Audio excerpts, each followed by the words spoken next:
Ladies and gentlemen, welcome to another D&D web series brought to you by Poroscoro and Dombe. This web show, Hunters of Streda, is a lot more of a lighter and more, I'm going to use the word adventurous, campaign compared to our other show, Rolling in the Deep.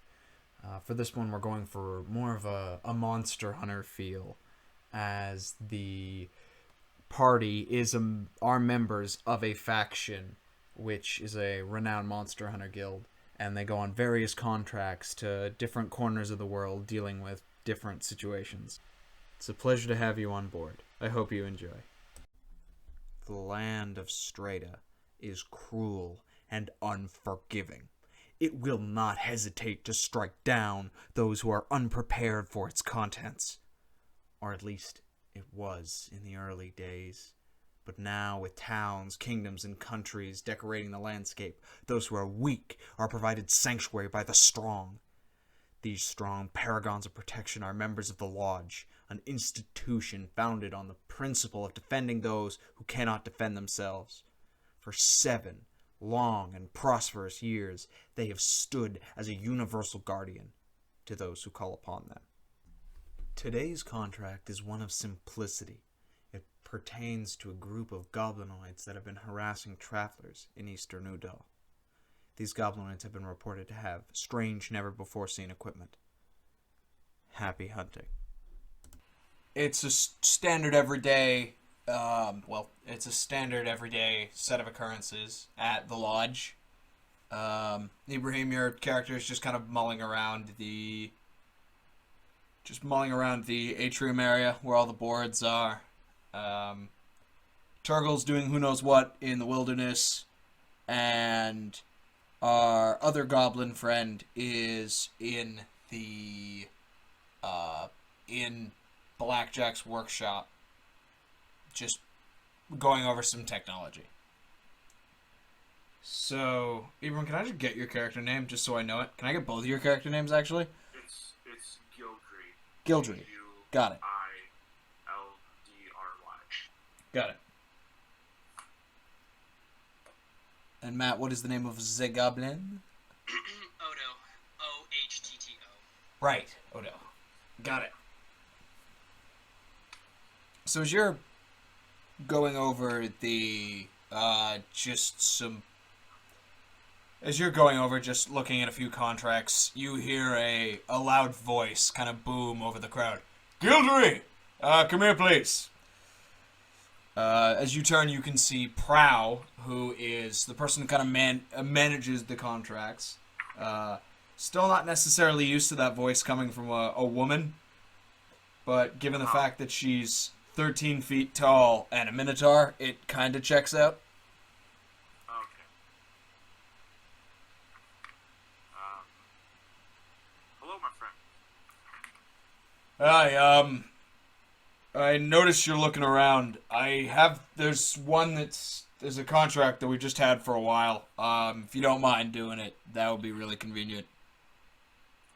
What's it for? It's just goblins terrorizing some local people in Udal. Sounds easy enough. When do we have another person accompanying me, or am I taking this one solo?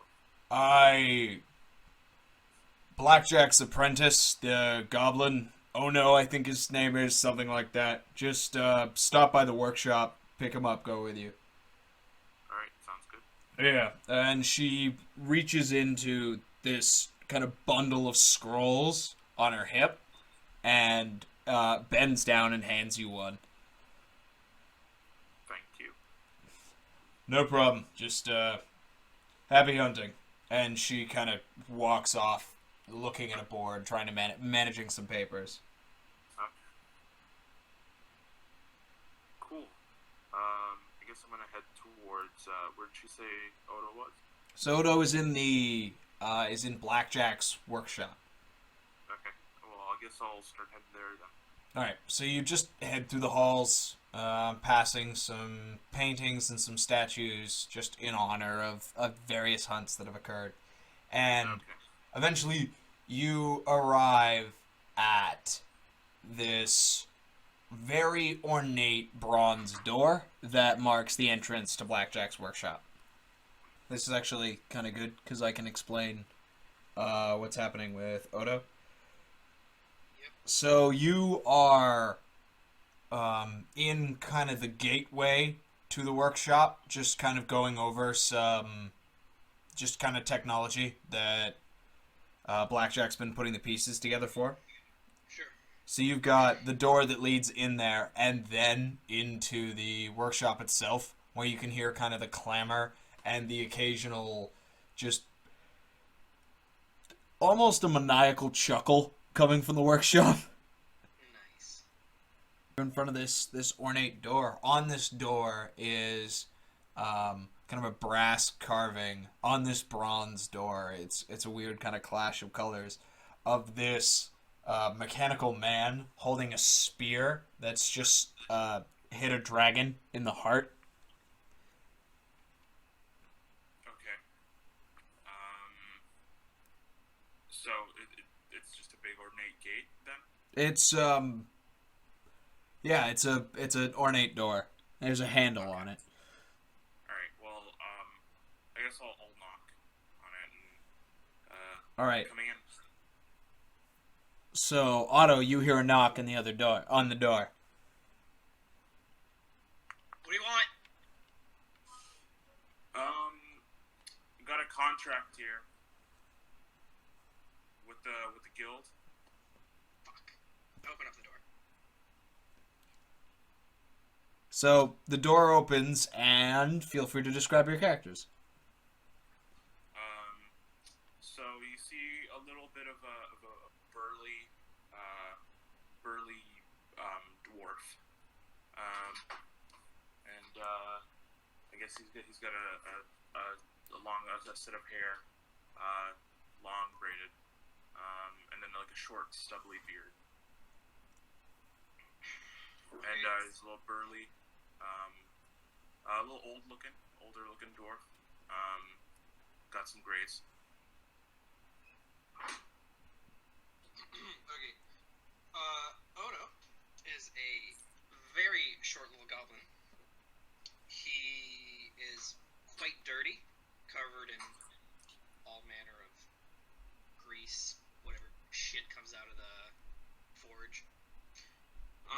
He has a set of goggles fixed around his neck. He's covered in, like, just some regular cloth, just a shirt, and then a heavy apron over it. No hair, big pointy ears. Yeah. Cool.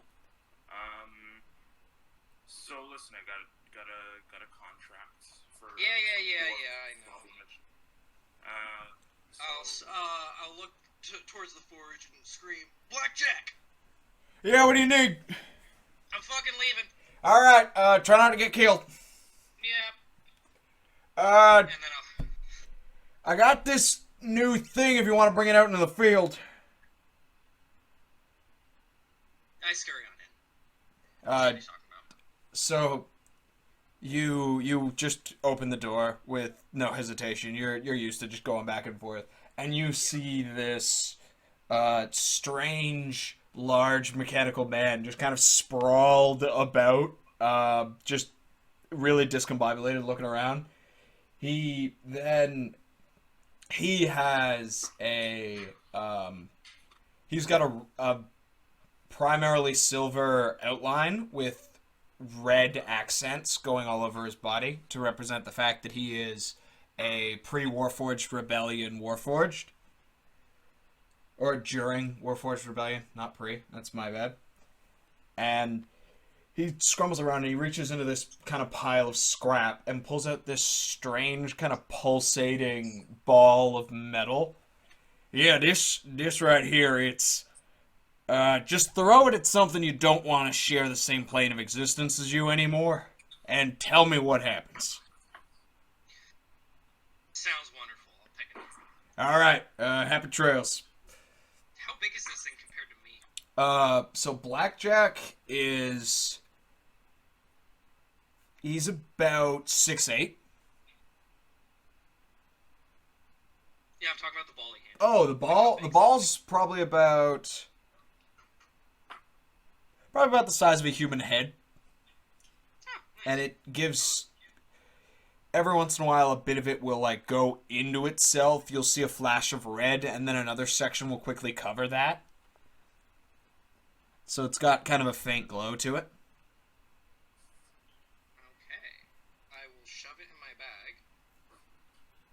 And we'll be out of here. Let's get going. All right. So as you're walking out, you just see Blackjack like yelling, just kind of directionally up.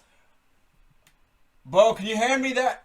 And you see this like little elven girl just kind of knock a wrench off of the rafters, and he just catches it and keeps working. So, you got any idea where we're heading? I don't fucking know what's going on, man. I don't know why they're making me do this goddamn contract. Hello? I never go out. I don't like going out, and I'm frankly sick of it. I don't got a fucking clue what's going on. I don't normally go out on contracts. I hate doing it. But they say I spend too much time in the forge. You gotta get out. Look, bullshit if you ask me, but whatever. All right, Ben. What's the contract say? I'm gonna read the contract, and it said Odin. That's where we need to go. Udall. Udall. Udall. Udall. Okay, cool. That works too. All right. And how do we get to Udall? So you have some more what's the word I'm looking for?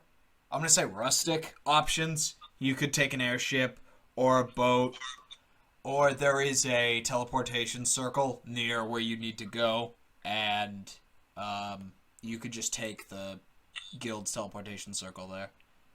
I guess I'll take the teleportation circle. All right, so you guys walk. It's in a room near the atrium, and there's a map in the room next to a bell. The map has specific locations marked out around it. The closest one to the kind of area you're going to, which is in the Udalian Forest, is a town called Halfmount, which is nearby, and that's indicated that it's a circle. And there's I don't know if I mentioned it, but there is a bell that you were supposed to ring when you figured out where you're supposed to go next to the map. Oh, okay. I'll ring the bell. All right. So as you ring the bell, a few seconds pass, and then this tall elven woman appears kind of in the center of the room, and she just kind of looks at you with a bit of resentment in her eyes, as if you've interrupted her from something. Yes, hello. Where are you going? Udall?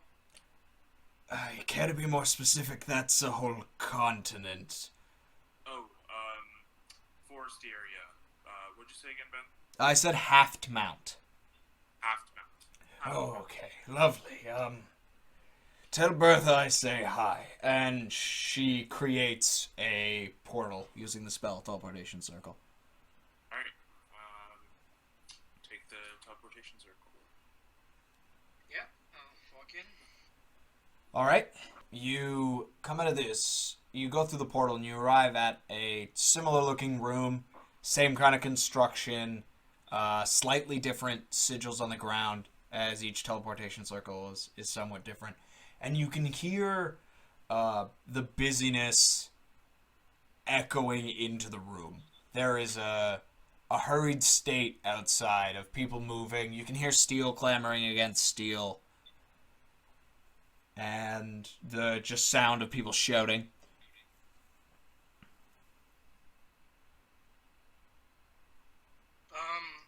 Do I see a door or anything around? Yeah, there's a door into the room.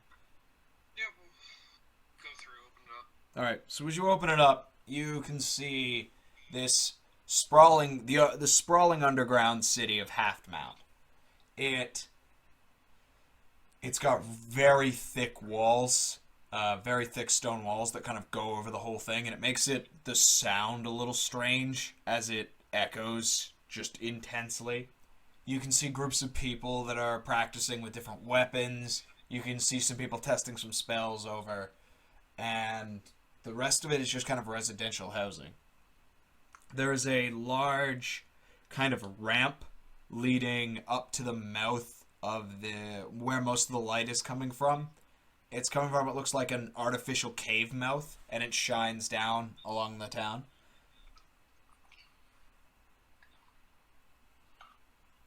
Okay, sorry, what's your character's name? Hey, Bream? Oh, sorry. It's Giltree. Well, actually, I wouldn't know that. What's your name, sir? Giltree, my friend. You? Oh, you can call me O. Oat. Okay. Do you know, what's the contract say for where we're going? I read the contract. So, the contract is fairly vague. It talks about goblins with these strange tools that have been terrorizing travelers basically anywhere between Half Mount and and Kelagros, which is on the easternmost section of the continent, and they've mainly been seen on this side of the Sand Pass, which is a very treacherous traveler's path between Kelagros and Half Mount. Okay. I guess we'll start making our way towards there then. You're just going to start following the path towards the Sand Pass? Yep, following the path that's marked for us. Okay. So you guys take the ramp outside of Half Mount, make your way through the city gates, and head into the wilderness. The Udalian forests are these large, majestic redwoods. And after a few hours, it gets a little what am I trying to say here? The sun starts getting low. It's heading to sundown. It was a little later in the day when you had taken on the contract. Okay. Do you want to set up camp right now, or do you want to keep heading through the night? How close are we to sundown? It is sundown. You've probably got an hour more of light. Yeah, I say we'll kind of set up a little area here. Alright, yeah, we'll set up camp here then. Alright. So while you guys are setting up camp, I'd like you both to make perception checks. Perception check.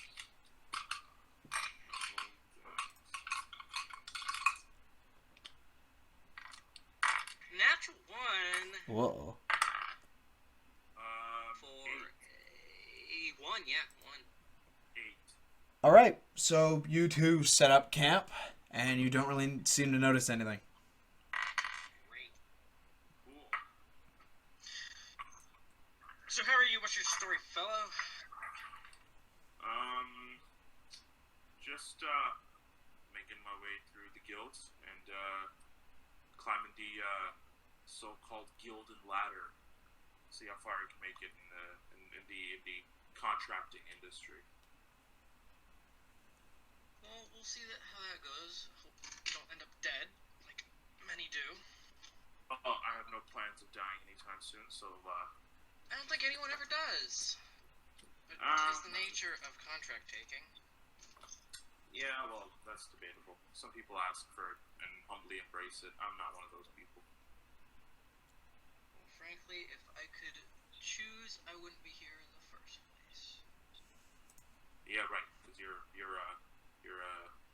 one of those tinkerers, right? Prefer to in the shop. Frankly, I prefer to be in the shop and wouldn't even go near contracts and going out in the field. But as it is, Blackjack gets tired of me being around sometimes, and he kicks me out. And they force me to do contracts. It's all, oh, you're part of the lodge. You gotta do contract. Yada yada bullshit. Well, I know what I'm good at, and I try my best to focus on that. I'll make sure that the work here for you is easy, and we can get you back on desk duty in no time. Oh, no. Trust me, I can handle myself. I just don't care for it. Well, All right. that's fair, too. I'd like you both to make me another set of perception checks. Natural 20. Okay. 1 to 20. So, Well, yeah. Does my score matter then? What do you got? What do you roll? 4. Okay, so you once again don't really notice anything, and Yeah.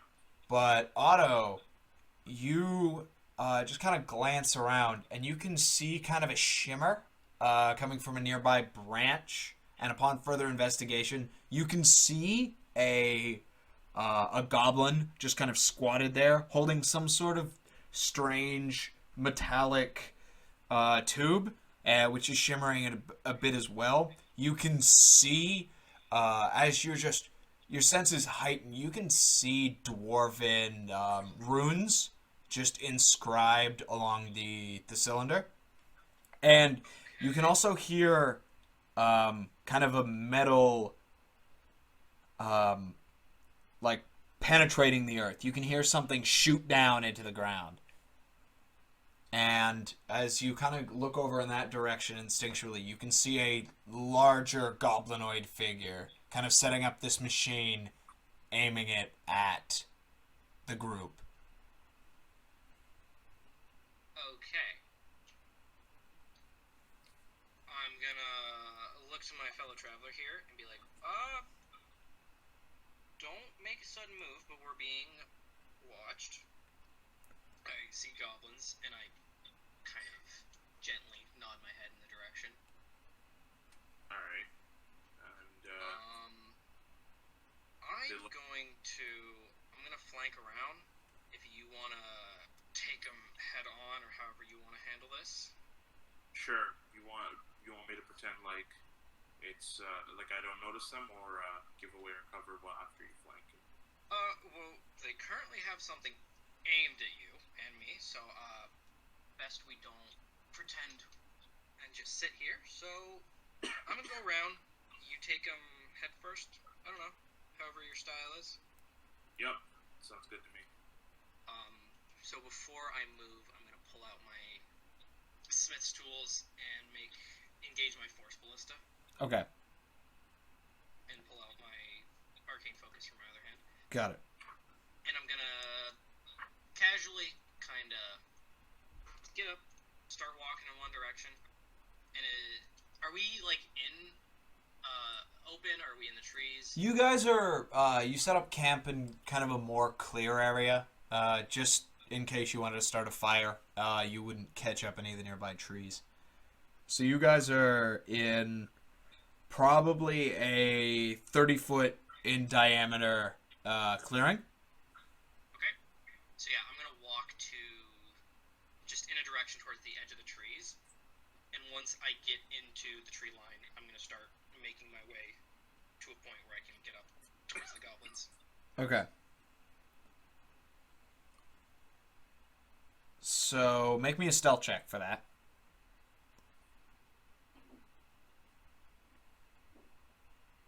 Thanks. So you walk in just away from the camp, just casually, almost just you could be doing anything, maybe going to the bathroom. And then there's a distinctive snap as you kind of switch into a stance and ready to action. I'm going to have I'd like the both of you to roll initiative, and Calvin, feel free to come in at any time. That is 16. Okay, that's 13. Okay. Calvin, are you there? Oh, I'm here. Okay. I'll pull you in at the... Oh, well, just roll initiative for me. Sure. 10. Okay. So that was a 16, a 10, and a... 13. Okay.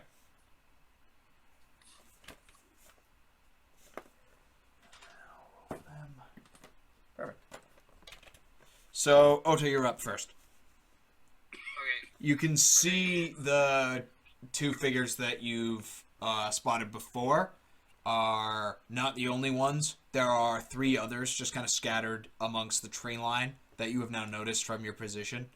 And they're kind of rearing up and ready to attack on you. Okay, so I am going to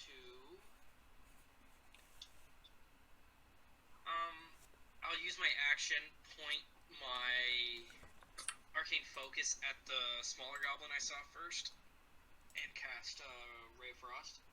Okay, make an attack roll.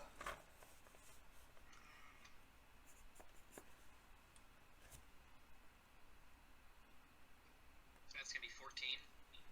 14 just hits. Frost. 2d8.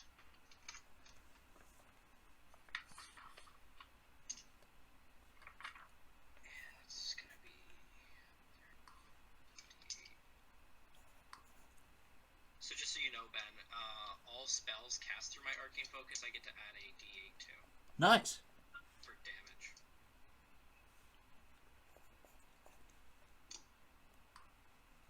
That's gonna be 10 plus 1, so that's 11 damage. Nice. So, And he's, reduced 10 feet. as...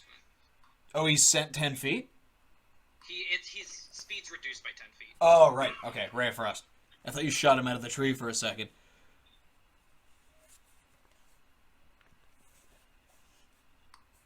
And for my bonus action, I will aim my Force Ballista at the bigger goblin. Okay. And that's going to be another range spell attack. Got it. It's 15. 15 hits, yeah. And then 2d8. This is the same guy you just attacked, right? No, this is the bigger guy. Okay, bigger guy. The one that was right next to the metallic. Yeah. Yeah, 15 hits. And that's going to be 8 force damage. Nice.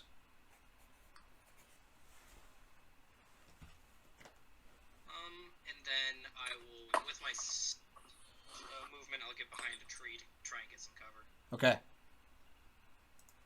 So, yeah. Otto, using a very nifty looking wand of sorts, fires a bolt of a ray of cold energy and just kind of chills one of the goblins that you can see in just holding a strange ruined cylinder in the tree, and then lets forth this bolt of just pure energy as it strikes one that has set up this strange mechanism.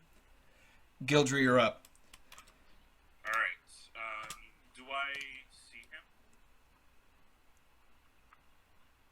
Goblins? Yeah, you can see them all. Okay. I meant specifically the goblin that had an aim at us. Yes. Yeah, he is 45 feet into the forest. 45 feet into the forest. And are there any closer by to me?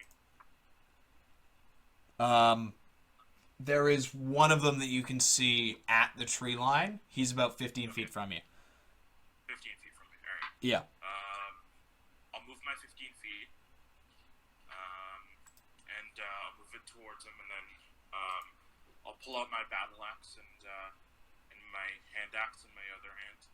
Okay. And then I am going to make an attack. Got it.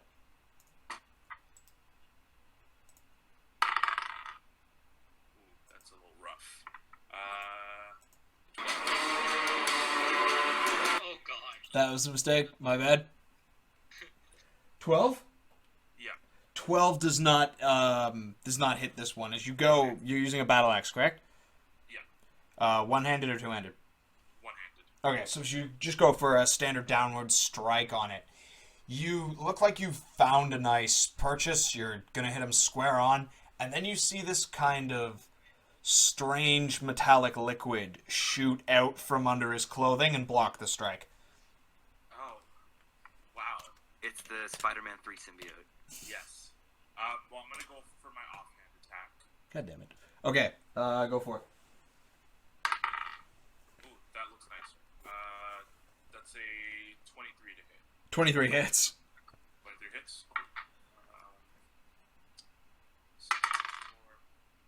That's 6 damage. Nice. Alright, and then second attack. Got it. Ooh, that's rough again. 10. 10 does not hit. This one, you're just not even close. You make another swing with the axe, and he just kind of sidesteps the blow. Alright, So, yeah? offhand attack. Got it.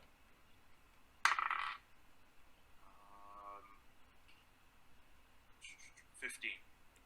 15, once again, does not hit as you...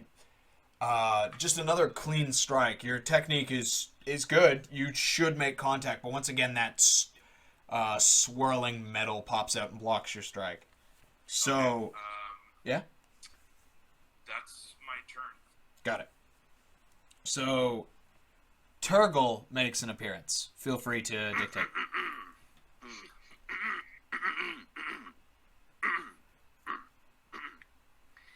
As you exchange various spells and strikes with your enemy, you see, just off in the darkness, that you two aren't the only travelers ambushed in the forest tonight. Amidst the clamor of screeching monsters and clashing weapons, you watch as a relentless assault of goblins crash against a lone warrior like waves breaking against the stalwart coast. You see, clad in armor, gleaming in the moonlight that breaks through the trees, a lone goblin fighting bravely against his brethren. Unlike the hunched beasts that stand around you, he stands upright, his posture that of a warrior, and with every sword swipe and parried blow, you realize how great his martial prowess truly is. Which is not much. His martial prowess isn't great. The tiny goblin man, despite what is, a good effort, he's simply outnumbered and surrounded, and it doesn't seem like he can last much longer under the relentless assault of the feral goblin horde. I hit a goblin with my sword. All right.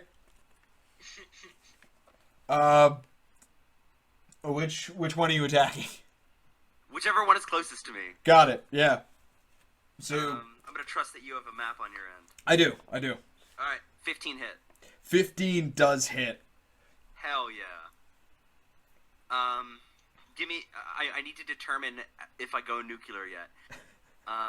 Describe to me this goblin. Okay, so as this goblin jumps into the fray with his adequate martial prowess, aforementioned, he quickly runs to this this more ranged one that's keeping a little bit more of a distance from the group, and just lays into him with the weapon. He's excellent. I'm just going to clarify this now, because I don't know if I've necessarily explained it too well. These are not all specifically goblins. There is a goblin, one of the ones that set down the equipment, and one of the ones standing in the clearing are both bugbears, and the one with the swirling armor and the one that you were about to attack are hobgoblins. Okay, so they're all goblin-ish, though. Yeah, they're all goblinoid. Right. They're just not all goblins. Alright, so I smack that guy, the ranged guy. Got it. Make an attack roll. I already did. Right, what was 15. it? And it was... Yeah, you already hit. 14 or something. Yeah. Yeah. I close to range with the goblin, raising my sword above my head, and I scream, "I'm sorry that circumstances have brought me to injure you." I go to hit him. Oh, that's amazing. 12 damage. Nice. So how devastating of an attack is that? Is it mostly a flesh wound, or does it seem like I did some serious damage? You did a good amount of damage, but it does not look like he's fallen anytime soon. I apologize in advance for my actions. I hit him again. Okay. 19. 19 hits. I know. Oh right, no, so I'm it's going... back. Oh, I haven't heard that in so long. I'm gonna first level Divine Smite that. Got it. So I only have one set of dice at my desk because I'm a fool That's who has fine. no foresight. But I'm just gonna roll the same dice a couple of times. Got it. So that's 12 piercing damage. Nice. Radiant. God, I cannot roll below a 5 today. So what did I just say? That was 12. 12, yeah. and then 11 radiant damage. Nice. So you strike it, and it just lets out this as you just two beautiful strikes. The second one just imbued with holy energy, and you can see the radiant light just kind of cauterizing the second strike as you land it. Okay. It is now their turn. The one that is kind of perched up in a tree is going to drop down from said tree. But as he goes for a nice kind of agility-filled display, his foot catches on one of the branches, and he just kind of lands face first on the ground. I go to help him up. That would provoke an attack of opportunity. That's okay. A warrior dies on his feet, not face down. His voice was supposed to be a goblin, but it's slowly just turning into Batman. That's Goblin Batman is a thing now. Paladin Goblin Batman. This is new. All right. So you're gonna provoke an attack of opportunity. I'm a man of honor, if nothing else. Not a very smart man of honor. So, as you saunter on over to help this this fallen warrior, as you so put it, the man who you just grievously wounded just kind of looks at you, quickly attempts to draw a scimitar, and as he does, he doesn't really get a good grip on it as he tries to slash, and he just kind of throws it into the distance. Don't worry, my rolling is just as good as ever. I figured. Yeah, so you go help him up. The one who threw the scimitar is going to pull out his short bow and go for a strike on Gildry. Oh, okay. What was that? Sorry. I was just gonna say something, but it's not relevant. Got it. And as he pulls an arrow from the quiver, it's making a strange sound. It's hissing as it travels through the air, and as it is actually shot from the bow, it lets out this horrible screaming sound. Does 13 hit?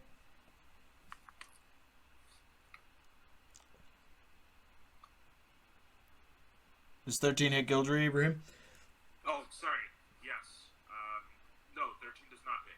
Okay. So as this arrow soars through the air, letting out this strange scream as it flies, it sinks into a nearby tree. A second passes, and then the tree kind of erupts from the inside, and it leaves a crater. Wow.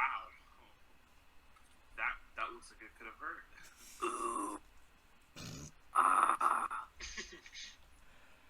The one with the mechanism is going to attempt to use it on Otto. He reaches on this thing and just with a display of strength just starts cranking, and then eventually it starts whirring up. Does 21 hit? 21? Yes, it does.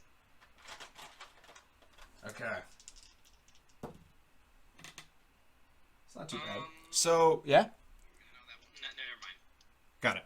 So as it whirs up, there's this bright light that starts pulsing from the top, and it lets out just these three bolts of fire that just strike you clean in the chest. Take 13 points of fire damage. Okay. Just to let you know that my armor right now is set for fire resistance. Got it. How far away from me 13 are... halved is 6? Yeah. Do you round up or down? 13 halved would be 6, yeah. What was the question, Calvin? How far away from me are the other two? So, they're kind of spread around in the clearing. You are on the eastern side of the clearing with the one with the bow and one with these and another bugbear. Meanwhile, the one that fell out of the tree was to the north. Well, that's where you are now. You're more towards the north as you help that one up. So how far away am I from Ibrahim and Matt? Or Otto and whatever Ibrahim's character's name is. Geldry. I'm gonna write that down.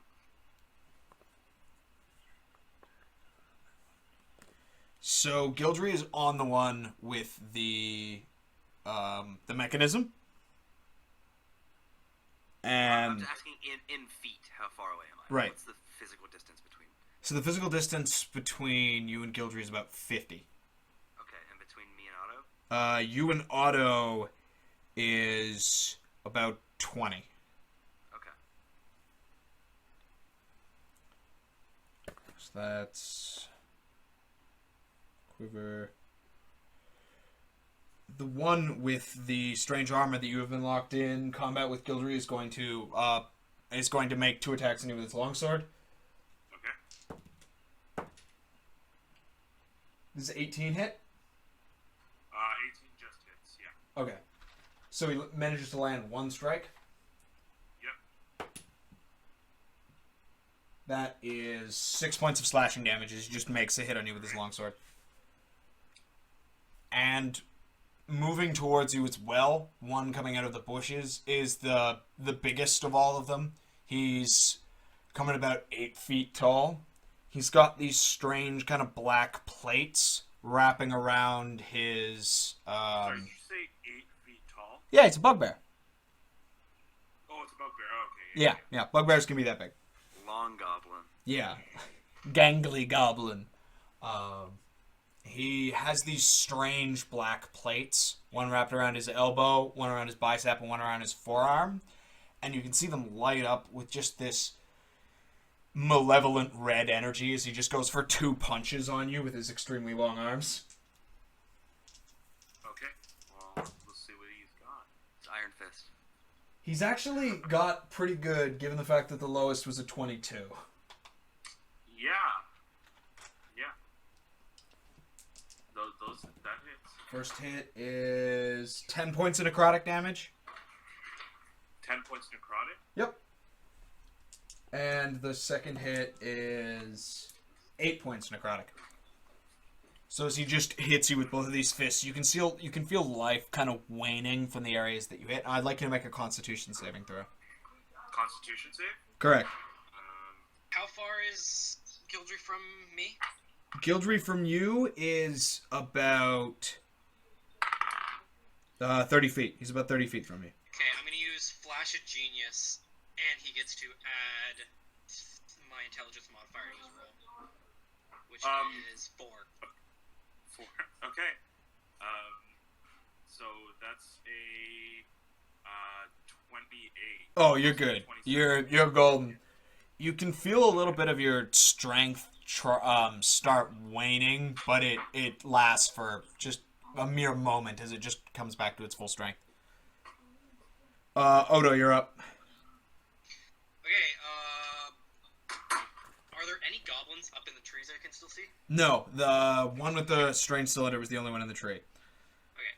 I am going to action Ray of Frost, the one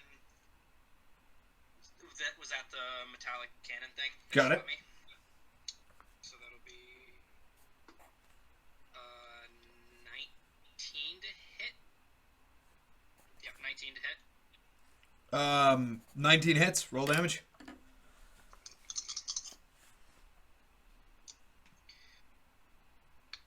19 cold damage. Nice. And then the one I hit before, I think the one that fell out of the tree, I think is the one I hit before. Yep. With my Ray of Frost. Yeah. I'm gonna shoot my Force Ballista at that one. Got it. And that's natural 1. Okay. So, yeah, I'm just gonna stay. I'm gonna just duck back behind whatever tree I was ducking behind. Higher or lower? Oh, great. Lower. Whew. What was the... I'd like you to roll damage.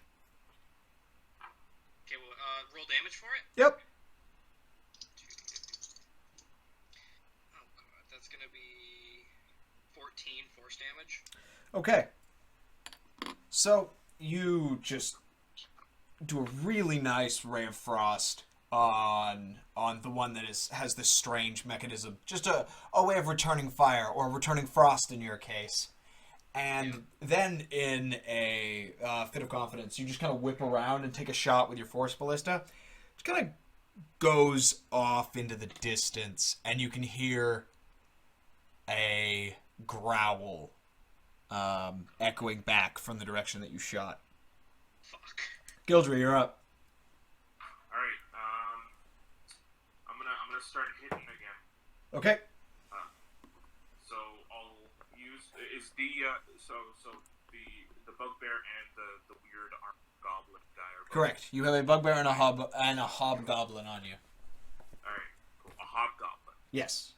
All right. So first it's 2 attacks. I'll make goblin.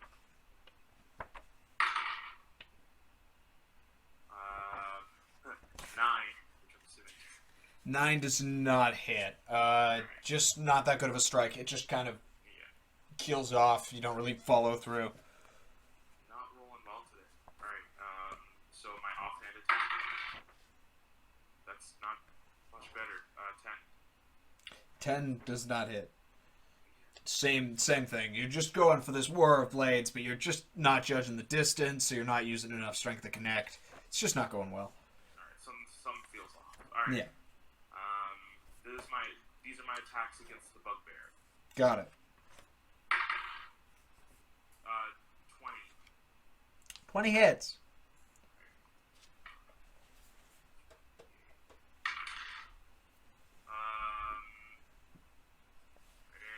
That's a 6. Okay. 6 points of damage. Yep, and then I'm gonna hit him with the offhand, which is a 21. So, I'm just going to clarify. Are you making an offhand per each attack action? Yeah. That is not how that works. It takes a bonus action to use an offhanded strike. Oh, it's a bonus action? Yes. Okay, alright, my apologies. Alright. No problem. Okay, never mind then. So that's my turn then. Never mind, forget that then. Yeah, no problem. Turgle, you're up. Oh, sorry. Do you... No, that was my fault. Got it. Alright. Turgle, you're up. So I know that there's at least one goblin within 5 feet of me, right? Correct. There's the one that fell from the tree. First attack, I'm just gonna smack him. Okay, make an attack roll. Just barehanded. No, with my sword. Just wanted to make sure. Goofball. When I hear smack, I don't think smack with a weapon. Touche. 19. 19 hits? Hell yeah. I'm also first level divine smite again. Okay. Why not? And now I actually got the rest of my dice, so I can actually just roll it properly. Nice. So piercing damage is 10, Okay. and then radiant damage is 9. That was exactly his hit points. Well done. Nice. So I'm going to Yeah? in the darkness. Okay. My rapier alight with radiant divine energy, casting a bright, whirring light of pure white energy on the trees around me. The goblin watches on in a combination of terror and a confused sense of arousal as I bring this glowing weapon charged with the energy of the gods down on him. In our common tongue, I say, "I'm sorry, little one." And I bring it down and I knock him out, hitting him so hard that he just flies backwards, Nice. unconscious. Okay. Good move as you knocking him out with the side of your blade, your pommel. Sure, we'll go pommel. I just bonk him with the fucking pommel. Yeah, so you just basically pistol whip this this goblin just with your pommel, and his head hits the ground and then he bounces back some. Oh, God. He's alive, don't worry. Oh, okay. I thought I broke his neck. No. Goblins have thick skulls. Yeah, I know. Alright, So there is more. There's no enemies.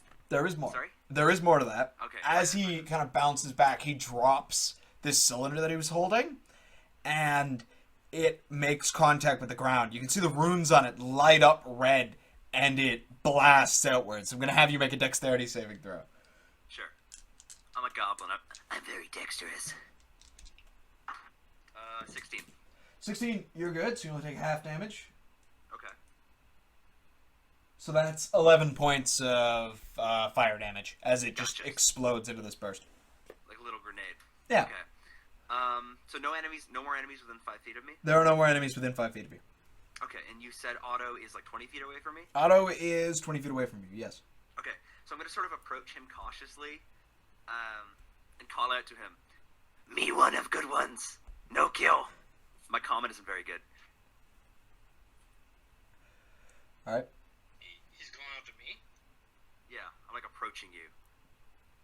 Can I say something, or is that going to wait till my turn? No, you can say something. Responding is a free action that can be done whenever.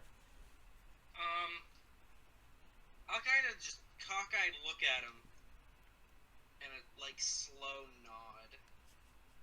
Alright, so I'm not going to get right up to him, but I'm going to be within 10 feet of him. Got it. Like, I'll stand, if this was on a grid, there would be a space between the two of us. Alright. I don't want to freak him out too much, but I got you. we're next to each other and we can protect each other. And I go, "You come here often." I'm very bad at talking to people. I'll just kind of, confused, tilt my head, we're in the middle of battle, shut the fuck up. A Scorpio. Are there any enemies within bonking range? There are not. Okay, so then I'm just gonna. I'll just vibe. I'll just chill. That's my turn. Okay. So it is the goblin's turn. Old Death Arms McGee is going to go for another 1-2 on Gildry. Far am I from Death Arms McGee? You are, if you were now near Otto, you were about 30 feet. Excellent. Alright, so, first one just kind of goes wide, but the second one makes contact. Okay, so for the first one, I'm going to repost. Oh, nice. Yeah. So, I can use my reaction, spend one superior die to make a melee weapon attack. And then I can use add my superior die to the attack hits. Nice. Okay, that's a 26. 26 hits.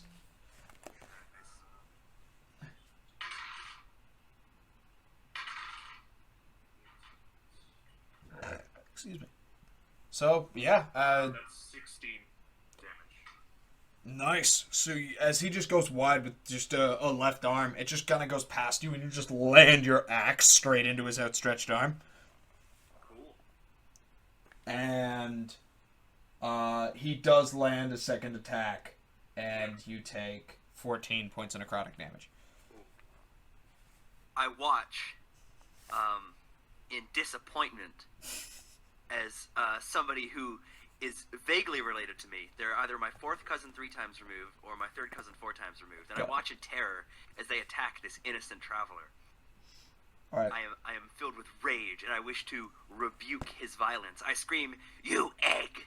And I'm going to use my rebuke ability, rebuke the violent Okay. class feature. So, whenever an attacker within 30 feet of me, which he's barely, Yep. deals damage to another creature, I can use my reaction to force him to make a wisdom save. Okay. My wisdom save is 16. He'll take damage equal to the amount he just did, so 14 on a failed save, and half as much on a successful save. Okay. Nice. So he did pass the save, but yeah, he can, just racked by painful guilt, just kind of cowers in on himself a little bit and lets out a strange goblin shriek. I release a louder goblin shriek to assert my dominance, but I'm not going to do it because I don't want to blow the microphone out. Fair enough. The archer hobgoblin readies an arrow and fires it at Turgle. Cringe. I'm assuming 20 hits. 20 actually does not hit. My AC is 21 against range attacks. Damn, nice. Yeah, it's pretty sick. Yeah, so same thing happens. Draws another arrow. It lets out this just horrendous ear-piercing scream as it flies. Just goes into the nearby ground. Once again, after a second passes, the ground kind of erupts, and you can see just kind of dirt go into the air. Alright, I'm going to turn to Otto. That normal? Question? I'll point over to the tree that got uprooted from the previous bolt. Oh. This man with liquid armor is going to go for 2 longsword attacks on Gildry. First one's a whiff. I'm pretty sure 24 hits. Okay, 24 does hit. Let's see. I'm gonna take. Alright, never mind. I already used my reaction. Got it. How much damage am I taking? Say that again, sorry? No, I was just gonna say I already used my reaction, so I can't do anything. So how much does the second one? That's 6 points of slashing as he just... it's a glancing blow, but it does just, like, kind of get your cheek. Yeah. Alright. And once again, you can hear that that just kind of grinding of gears as the bugbear curls it up again, and this time aims this strange contraption at Turgle. And that does not hit. These 3 bolts of fire just kind of go off into the distance. They hit a few trees, but they don't seem to ignite anything. And Odo, you're up. Okay. The one at the fire cannon, I'm gonna... Hey, Frost. Okay. That'll be... 15 to hit. Say again? 16? 15. 15. 15 just hits. Roll damage. It's gonna be... math.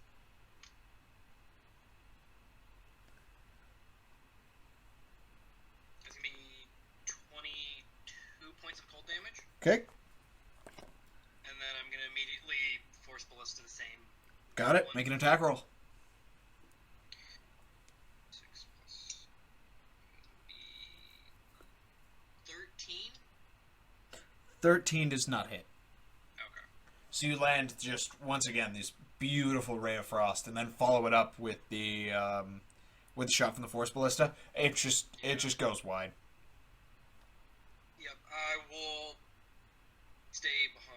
I'll stay where I am, behind the tree. Okay. Gildry, you're up. Alright. So, I'm gonna make my attack against the hobgoblin. Got it. Actually, you know what? No, I'm gonna attack the bugbear. Got it. I'll make all my attacks against the bugbear. Cool.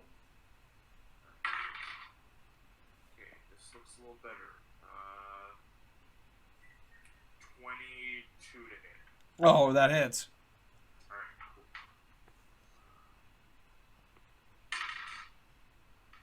That's 8 damage. Okay. Offhand attack. Got it. 9. Assuming it doesn't hit. 9 does not hit. Okay, I'm gonna use action surge. It's Madman. No, actually, sorry, extra attack. Yep. First. Alright, so that's another 22 to hit. 22 hits. So that's 7. Okay. Alright, and then now I'm gonna use my action surge. So I get an extra action. Got it. So you just see this dwarf just land. Just battle axe. Just kind of whiff with a hand axe. Another strike with a battle axe. And then he just gets this burst of energy and keeps going. Yeah. Okay. So and it says action surge. I can take an additional action on top of my regular action and a possible bonus action. No. What does it mean by possible bonus action? So it means you get an additional action on top of your other action and optional bonus action, which you don't need to use every turn. Okay. Yeah. Alright. Well, I'll use it. I'll use it if I'm getting that bonus action. Well, you don't. You do not get an So additional I can bonus make action an from action attack surge. by action surge? You do not get an additional. You only get an additional action, so you can do So, 2 extra attacks. I think I know what the confusion is. Yeah. So, the text is saying that in a turn, you have an action and an optional bonus action. Extra attack gives you an action, an optional bonus action, and then an additional action from your action surge. Okay. So you do not get a second bonus action. Okay. All right. So, Thanks for that. So I'll take the action. Okay. But with the action, I get an extra attack, though, right? Yes, yeah. You do get extra attacks. So this is 2 additional attacks. Okay, cool. And then I'm going to use my superiority die, and I'm going to use a disarming attack. Or actually, no, never mind. He's using his fist, so that wouldn't make any sense. All right, I'll use the trip attack then. Okay, go for it. All right.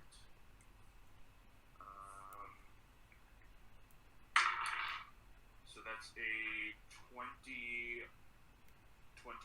Yeah, that hits. And then he has to make a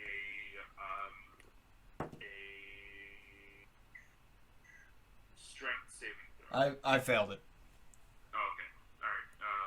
So then he is knocked prone. Okay. And he takes an extra D8 of damage. So Nice. All right. So eight. So it's 10 points of damage, Nice. and he is knocked prone. And then you've got another attack, so that'll be made with advantage. I do have another attack, and I get advantage on this. Yeah, because he's prone. Well done. All right, and that is another 21 to hit. Yep, that hits. Go for it. 7 damage. Nice. So you just see there's just a ton of strikes. Just 2 hits with the axe, just kind of a whiff with a hand axe. Just kind of sweeps the leg and just drags the blade up his leg as he falls to the ground. And then just a really really impactful dead in the chest with the axe. Nice. He is not looking good. Just a barrage of attacks. Yeah, well done. Turbo, you're up. Turbo time. Alright, what's the closest goblin to me? The closest goblin to you is the hobgoblin that is on Gildray. Alright, then I will close to range with the hobgoblin. Got it. So now I'm near Gildry, and I haven't introduced myself yet. So I go, hi, nice to meet you. Kind of busy here. Introductions later. I'm dejected. I'm a little upset. You guys wanna talk to me. Okay, I understand, but I don't. So I'm gonna bonk the hobgoblin. All right. I have the rapier for show. I just keep bonking people with the pommel. Yeah. It's reinforced. It's the weirdest Alright. flex. Just look at this long pointy blade I have. Bonk. I assume 11 doesn't hit, right? 11 does not hit. Okay. So my first attack, I go to bonk him with the pommel. Oh wait, no shit, I have advantage, don't I? Because he's prone. That's the bugbear. This is the hobgoblin. Oh, my bad. Sorry. Okay, Yeah. never mind. All right. So I go to swing at him and I go to bonk him with the pommel, but because of the way that rapiers are simply designed, bonking people downwards isn't especially ergonomic for the weapon. So the amount of drag makes my strike much slower than that of a true warrior, and he's able to just sort of anticipate it like a functioning human being Yeah. who uses his weapon properly. Or functioning hobgoblin, excuse me, that was racist. Impressed by his martial prowess and being able to avoid my signature attack, I go to attack him again, now having a begrudging respect for him as a warrior. Oh yeah, that hits. Like 23. Oh, yeah. Yeah, you're good. Alright, I'm going to... How many spell slots do I have? I'm at a second level Divine Smite. Damn, son. I'm a gamer. And then I'm also going to Fury of this... Or, is he bigger than me? I'm small. Is he small or medium? He's a hobgoblin, so he's medium. Okay, I'm going to Fury the small then. Yeah, the only goblin in this fight died. Well, didn't die. Was pacified forcefully. Gang. Alright, so I'm going to... So first I will roll my piercing damage from my actual rapier. Oh, fuck. Drop my dice. 5 piercing damage. Okay. And then I will roll my smite damage. I'm going to D8. then that's 12 radiant damage. Nice. And then 7 damage from Fury of the Small. Nice. Yes, you just the first strike, as you described so perfectly, just kind of goes for it. You got good form. It's just the speed. It's just kind of a normal, slow-moving thing. He just kind of bats it aside with his pommel. It kind of lets his guard down for a second, and then he just another one just straight in the gut, just with the radiant energy just echoing out through his body. I do the Joker pose from the first Injustice game, and I go, I think you underestimate me. But I say it in Goblin. Because I'm a Goblin. We both speak Goblin. Noted. All right. That's all I got. So, the bugbear gets up from the ground and just lets out this primal scream. You can see his muscles tensing as he just goes for 3 strikes on you. Ah! Scream back. Who's he hitting? Ibrahim, right? Yeah, all on Gildry. Okay. How far away is Ibrahim from me? Like 10 feet? Like within 5 at this point. Oh, nice. Okay. So, does 15 hit? 15 does not hit, and I'm going to repost. Got it. So that's 1 hit, 2 misses. Okay. So I'm going to repost with the miss. Okay. Wait, my bad. I'm assuming 20 hits? 20 hits. Yeah. Okay, yeah. So I was right. Okay. So that's a 26 to hit. 26 hits? All right.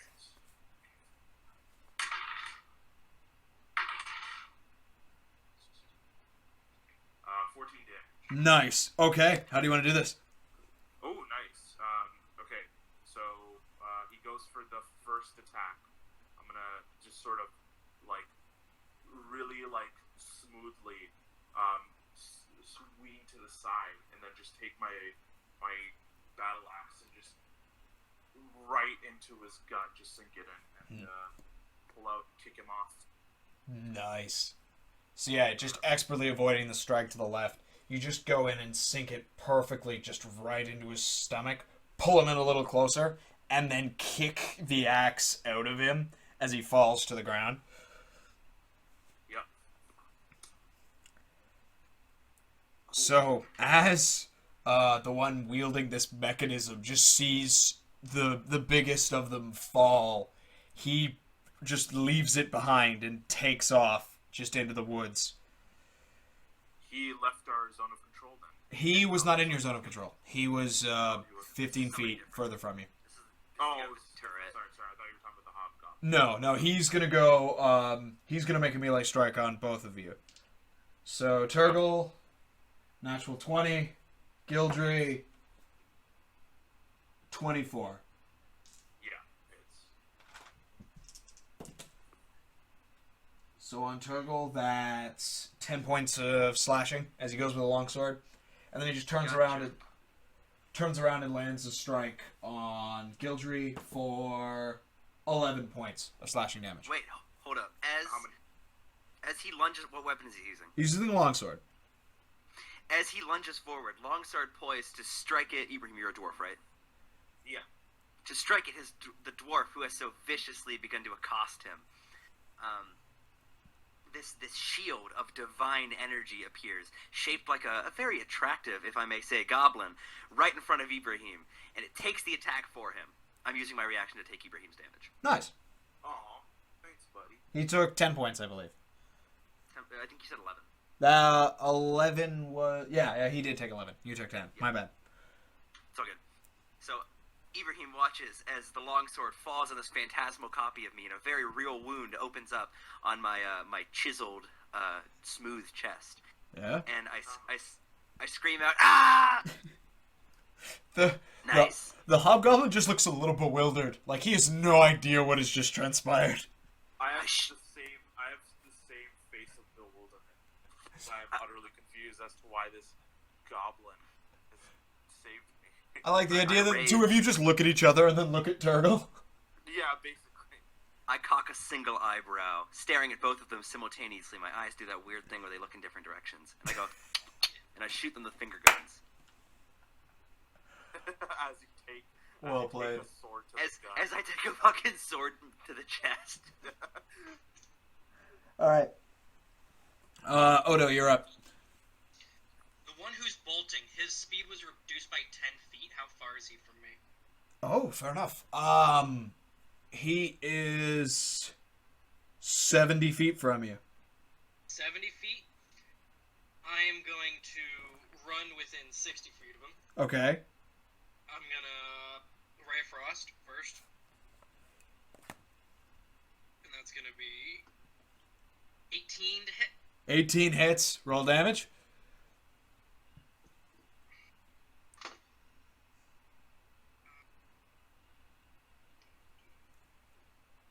It's gonna be 21 points of cold damage. Got it. So as you loose this just beam of frost, as he's running, it just kind of freezes his leg solid to the ground, and it snaps off as he goes to take another step, and he just falls off dead.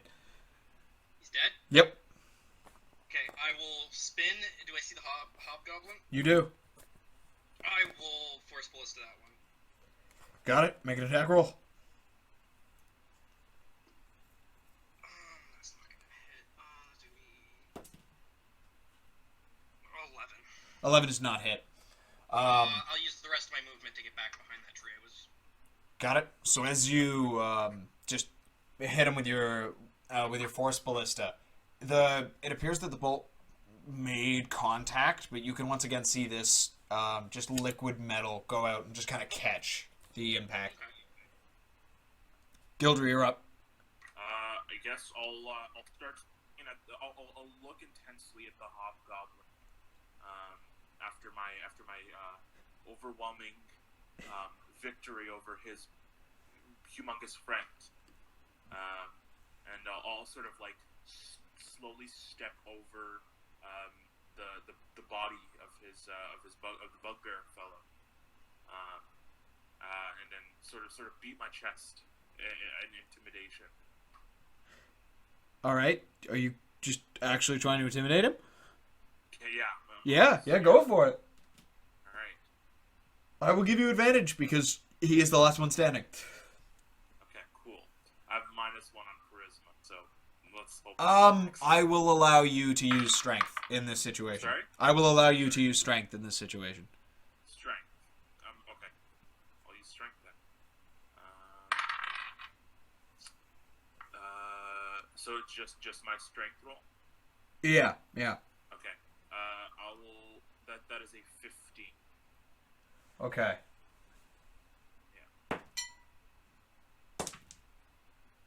Yeah, you're good. At this just display of strength and primal savagery, he just kind of drops the sword and just sticks his hands up.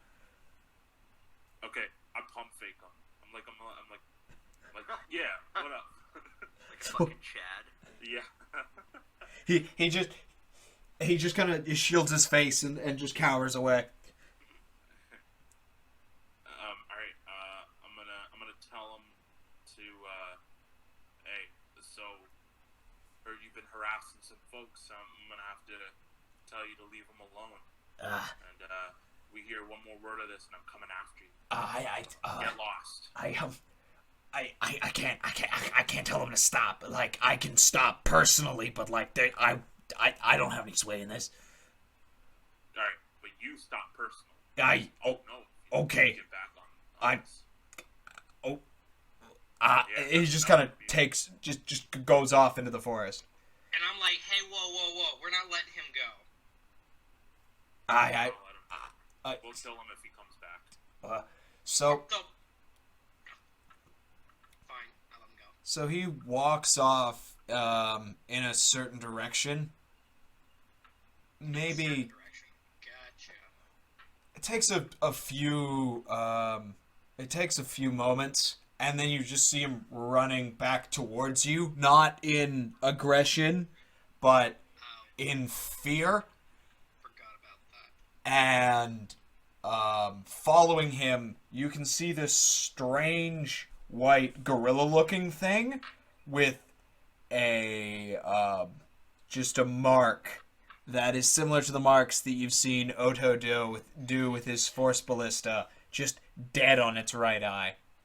I stare the monster down as it comes charging from the tree line in pursuit of this terrified goblin. I squint, my eyes meeting the primal hunger in this monster's eyes, and I whisper two powerful words. Hee hee, monkey. Oh my god. All right. I will follow in suit minus the hee monkey part. Okay.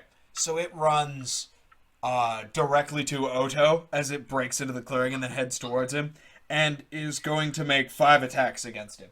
Jesus. Oh, shit! 5 attacks. It's got 4 arms That's a lot of attacks. and teeth. So we'll start with arm number 1. What do we got here? Does 18 hit?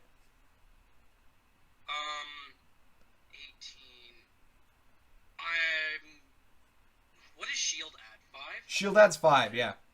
Okay, I'm gonna use shield. Okay. Oh, shield. So what's your AC right now? Just so I can roll all of these. My with shield is gonna be 20. Got it.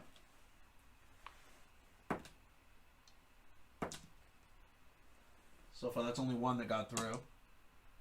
Okay. So, this thing comes up and it just whirls, and you pull up this shield of like this purple. It almost looks like solidified gas, and it just. And the shield fires out of my gun. I like the idea that it's like an umbrella. You just hold up the gun. Yeah, pretty much. Yeah. So it's just wailing with its fists, and it just hits. First strike doesn't do anything. Second strike kind of cracks the shield, and the third one goes right through it.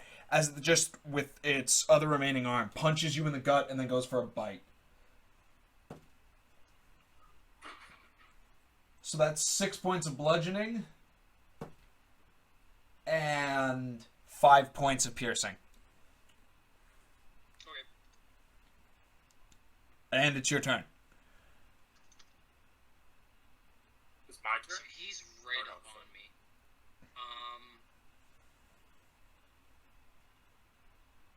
I am going to bonus action disengage from him. I think I can do that with nimble escape, right? Correct, you can. As a goblin. Yeah. Yep. So I'm gonna bonus action disengage. Use my movement to get on the other side of Turgle and Gildry, Got it. if I can, with my 30 feet of movement. Yeah? Can I get on the other side of them with my 30 feet? Yeah, all that. Okay. And then I will aim right between them and shoot Ray of Frost. Got it. Make an attack roll. That's gonna be 12. 12 just misses. You hit it, but you just hit it and it's kind of hard in gut and it doesn't seem to take any effect. And Gildry. that'll be my Oh, turn. right. Is that your turn? Or Yeah, that's okay. it. And Gildry, you're up. Alright. Okay. I'm gonna first attack. I'm gonna use my superiority die, and then I'm gonna go another tripping attack. Okay.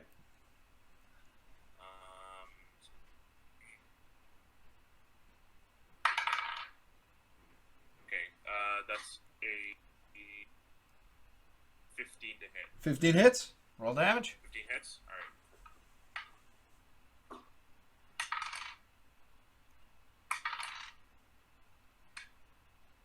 So that's 14 damage, and then he has to make a strength save 15 strength. Strength though. Yeah, no, he's knocked prone. Sorry. He's knocked prone. Okay. Extra attack, Nice. and I'm getting advantage on this, right? Yep.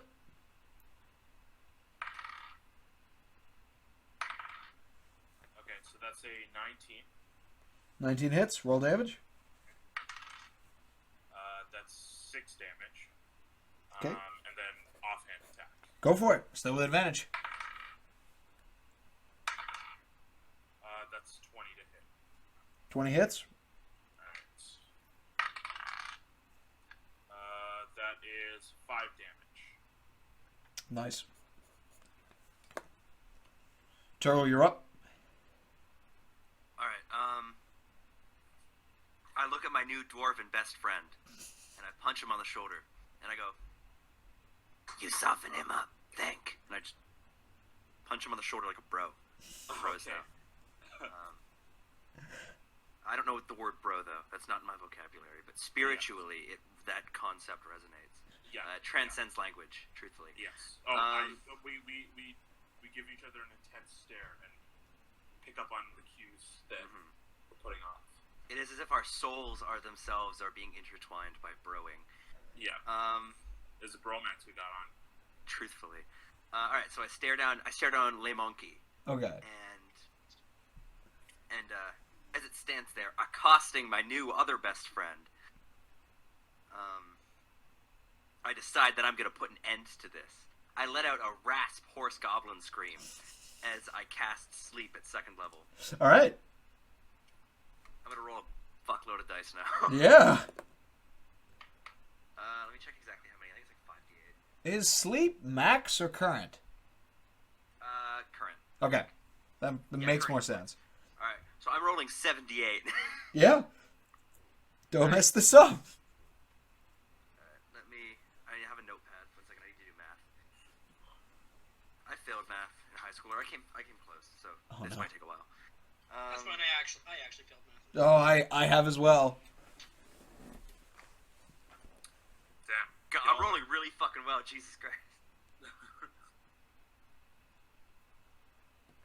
Oh my God. Go Calvin. Okay.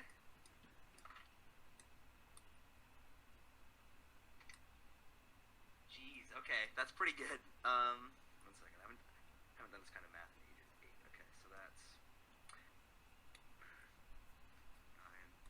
9 plus 8. 9 plus 8 is what? 17. 7, carry the 1. 47.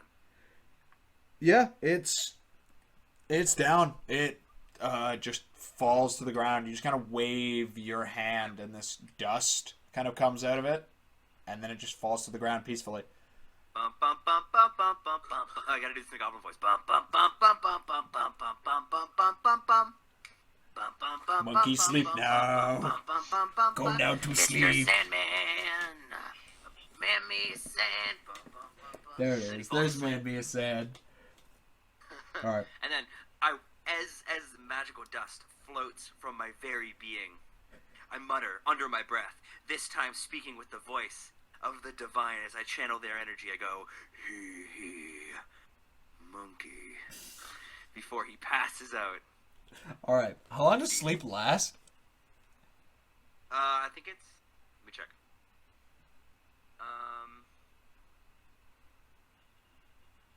It says 1 minute, I think. Okay. Yeah. So he's down for a minute. All right. I have. Oh, I guess that's probably my action, right? So I can't do anything else. Correct. Okay. I'll pass turn. Got it.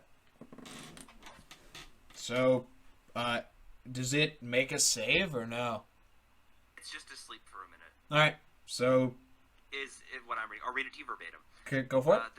The duration is 1 minute of the spell. Yeah. Then it says, spell sends creatures into a magical slumber, da-da-da-da. It's just like how you calculate the damage. Yep. Yeah, no, it doesn't say how long it lasts, so I'm assuming 1 minute, because that's how long the spell lasts. Got it. Yeah. So it's asleep. Odo, you're up. I'm just gonna aim both my focus and my ballista right at it, and look to the other two to get ready to just unload on this All right. thing. So you're gonna ready to attack it when it wakes up. Well, when it wakes up, or when the other two are ready to Yep. attack. I will let you know that ready is taking a ready attack. You would only get to do one of those two things. Well, then I'll just use my turn to Ray of Frost and then do my ballista. So Got Ray it. of Frost will be Disadvantage because it's prone. hitting it will wake it up. I believe so. Okay, so no, I'll ready my focus for when the other two are ready to attack at the exact same time. Yeah, I wave my hands to get everybody's attention. Even though I'm right next to Ibrahim, I like smack him in the eye a little bit by accident. Ow! Sorry. Have cuff, hands, hand, chain, bracelet, naughty bracelet. Me bind, monkey. And then I'm waving in my hand. I have handcuffs. Okay, I was gonna say, I look at this fucking goblin trying to communicate, and I speak in goblin. What the fuck are you talking about? Oh, thank God you understand me. Oh my God. I have handcuffs. We can just tie it up. Do you have, like, large monkey handcuffs? Well, they're manacles, so I figure they're probably pretty big. Okay. Do you have 2 sets? I have 10 sets. Oh, damn. Whoa, wait, I am the law. Oh. I I like the idea that you do them vertically, not horizontally. I look at this big ass monkey. From my knowledge of building crap and whatever, would I know anything I can take off this creature or harvest from it? Its teeth look pretty rad and gnarly. You could probably use the teeth somehow. I look at Turgle and just like, do we have to tie him up? Can we just, like, you know... You speak Goblin. Think of it like this. If we attack it right now, it gets back up and starts hitting us again. If we tie it up, it can't do anything. We've neutralized the threat completely. Yeah, but I'm thinking if we all hit it, like, at the exact same time, and we really try... Do you want to risk getting monkeyed to death?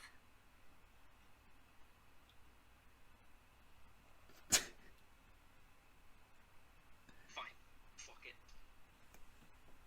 Do you want to wish getting monkeyed to death?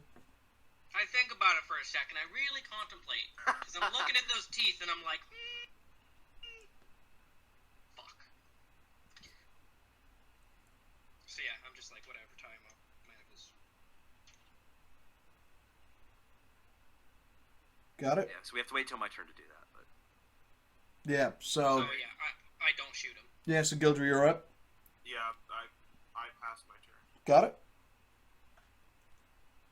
So yeah, you're up. who's up? Turgle, you are up. All right.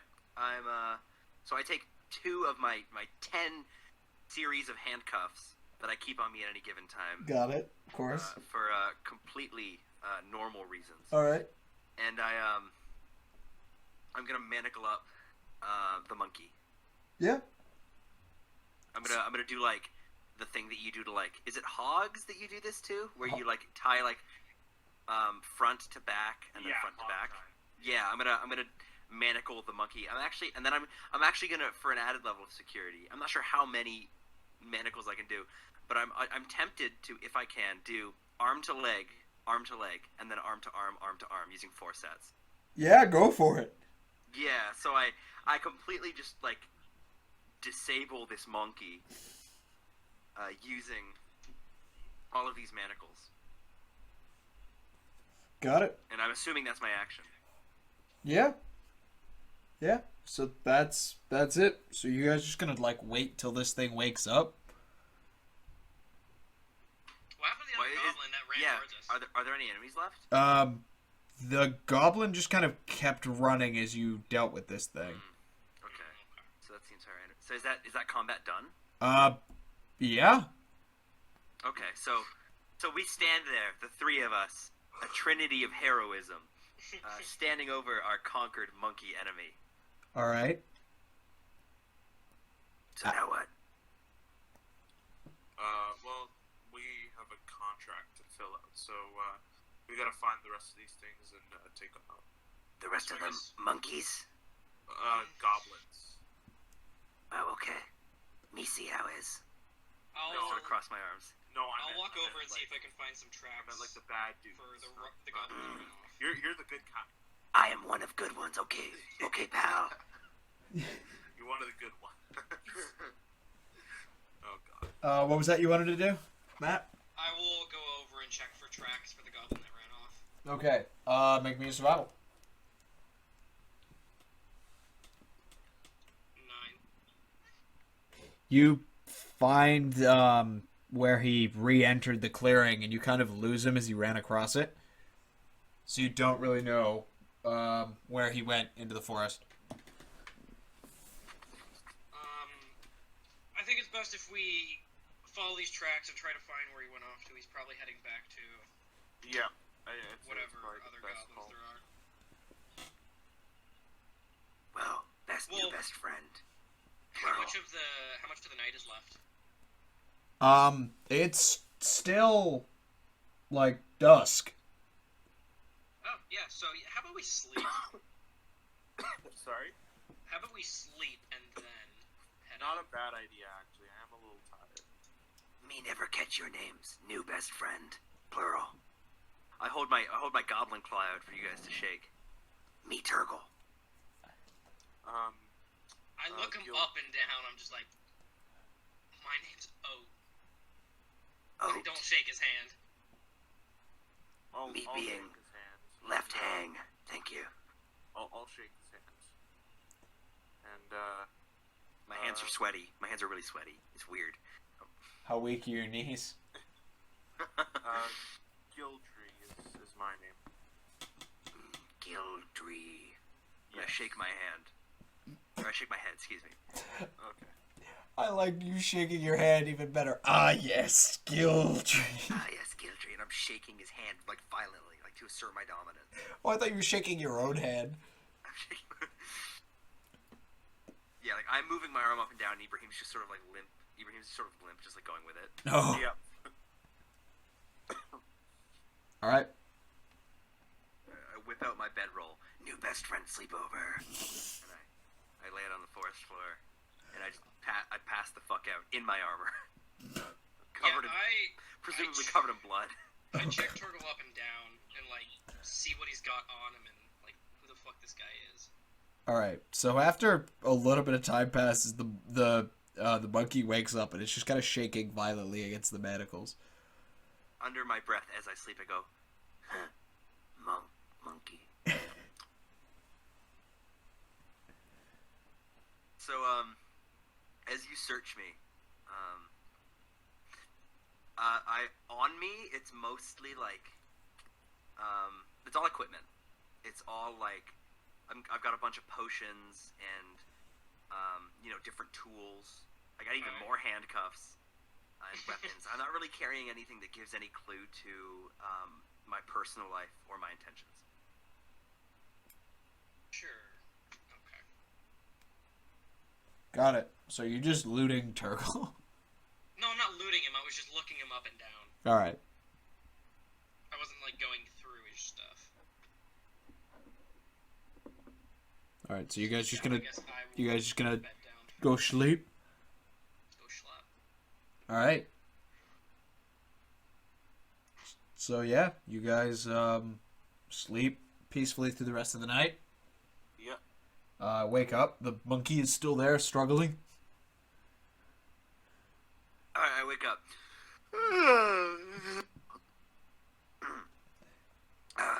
Morning! I start doing my stretches. That was a genuine yawn, too.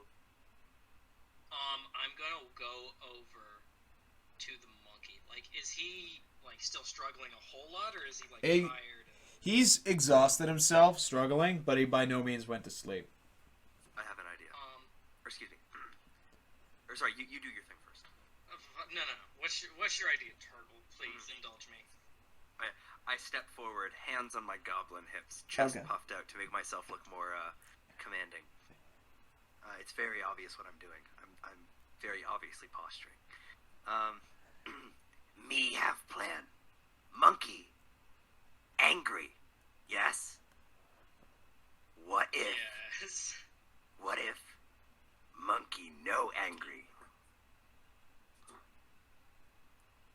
In What? what way? Observe. You can talk to him like a normal person. You can speak Goblin. Yeah, I can speak Goblin, so. Yeah, but I don't want to. Me no want exclude dwarf fella. Okay. Sure. All right, so I'm going to cast calm emotions on the monkey. Okay. Or Well, does the monkey count as a humanoid? Because it's like a monkey? It's a monstrosity. Okay, because the spell specifically says suppress strong emotions in a humanoid? Yeah, so that would not work on monkey. Okay. Oh wait. I need to finish reading the spell. I didn't actually read the spell. Okay. Fully. Give me a second. Got it? Okay, never mind. I think it has to be humanoids. Alright. Monkey can be calm if we also kill monkey. No kill monkey. Well, what do we want to do with him? He will break out eventually, presumably. Or he starves here and dies. So how about let's just put him out of his misery now? We come into Monkey Forest. You shoot Monkey, make him angry. Monkey should have watched where he was going. Wow, okay. Okay, buddy. Okay, so Gildry, what's your opinion on this matter? I'm gonna try to communicate to the monkey in common. Okay. Is anything registering? It's making monkey noises. Ooh, me have idea. Okay. I approach the monkey and I get just out of bite range. Okay. I sort of squat down so we're eye to eye. But I guarantee you're probably the same height, even when he's sitting down. Ooh ah ah. Ooh ah. Ooh ah. You stole my idea. Persuasion disadvantage. Are you... Sure. My persuasion's pretty good. Nice. 20. Yeah, so it kind of calms down a bit. It's very confused. I have food on me. Can some of that food be a banana? Yeah. I give this to, I hand the banana to, Gildry. Feed monkey.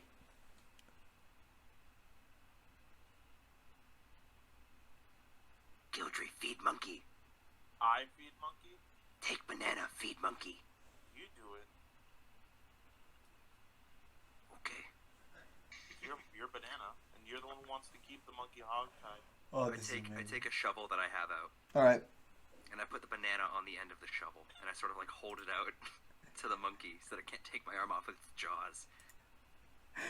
Okay. So it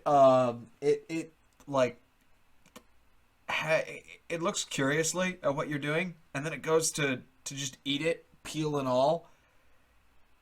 And then like spits it out quickly. Monkey no like banana? You can see it spits it out with its sharp teeth. What do you mean? I'm basically alluding that this is a carnivore. Yeah. It's got just a mean, angry, bitey maw and front-facing eyes that you would normally see on a predator. Monkey hungry. I'm not smart enough to realize this. Somebody else has to realize it for me. Okay. Monkey no want banana. Hey, you guys.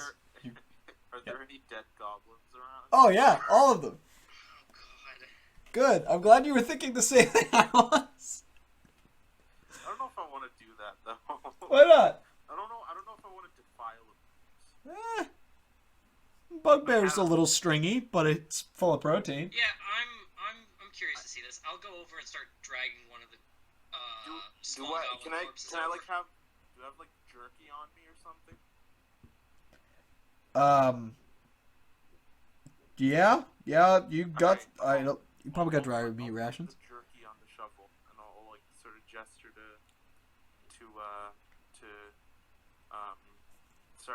Coven Torgal? Yeah, close enough. Turgle, whatever. Turgle, yeah. You can get it wrong intentionally for comedic effect. To feed him the jerky. Alright, I hold out the shovel, my hands shaking, now that I know I'm facing down a carnivorous monkey. And As he's trying to feed the jerky to this monkey, I attempt to just pick up one of the like small goblin corpses and Just the goblin? huck it. Yeah, just the small goblin, and huck him right in front of the monkey. Okay, like within biting range? I don't go within biting range, but I throw. Yeah. I attempt to toss the corpse. So you drag the goblin, and I don't like if the goblin has anything cool on him, I won't toss that with. no, him. the only thing the goblin had that was of remark exploded. Okay, well, I'll just toss the corpse. Yeah, so you toss the goblin, and the monkey like kind of snaps and starts biting it, and the goblin wakes up because this was the one that Calvin knocked unconscious. Oh no! And the Girlon just starts tearing it to pieces with its maw and just eating the goblin. No! No! Ah! I just start fucking laughing my ass. Oh my god! Whoa, that's a damn. I guess he wasn't dead. Ah! Martha! What are you screaming about? We were supposed to kill them. Says who? Says who we work for. Who you work for is cringe. I just fucking. I go over to the cannon they had functioning in the rest of the corpses and start looking through them. I'm crying. All right, so it. I'm like patting Turtle on the shoulder. Okay. There. So you're looking at the thing that was firing bolts of fire. Yeah, that and whatever corpses I find around. All right, so you can see the bugbear just a little bit in the distance, just with its legs snapped off, just on the ground, dead. Nice. And the ballista is of very dwarven design. I don't know if you read dwarven. Yes, I do. Okay, so yeah, so there's a bunch of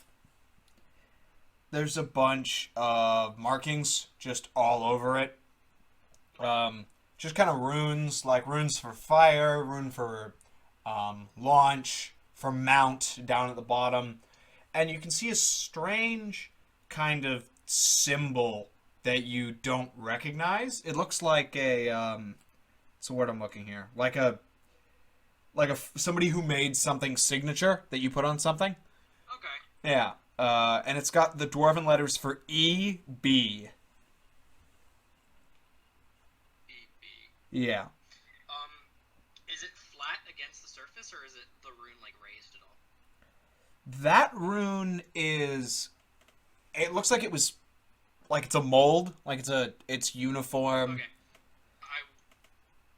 Am I able to like take a piece of paper and make a quick rubbing of it? Or Yeah, something? yeah, go for it. Okay. So yeah, I'll make a rubbing of the crest or whatever. All right. Yeah, and then I guess I'll just search the bodies. So See if I can find any of those shimmering arrows they had. So, as you find that one, the dead archer one, it's not necessarily the arrows, but it's the quiver that had all the runes on it. Okay. It's got a rune for erupt, for, like torrent, and you find that same, sigil that you found on the ballista. Okay, I will take the quiver Okay.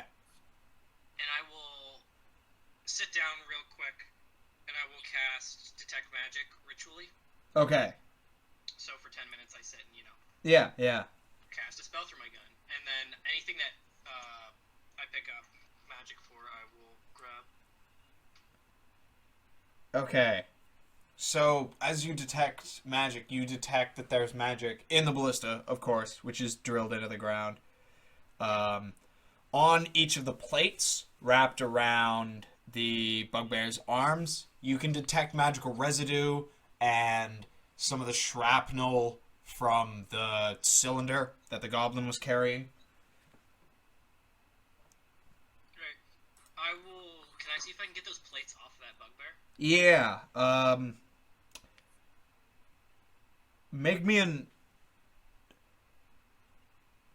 gonna have you make me a survival check?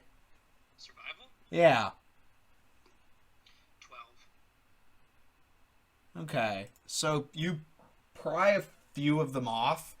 As it's a little bit of effort to do so, and you use some tools to do it. Yeah. It's kind of peeling the skin off as you take them there. No problem. Peel it right off. Yeah, so you peel the plates off. Okay, so I will take the quiver and the plates, and I'll throw them in my bag. Got it.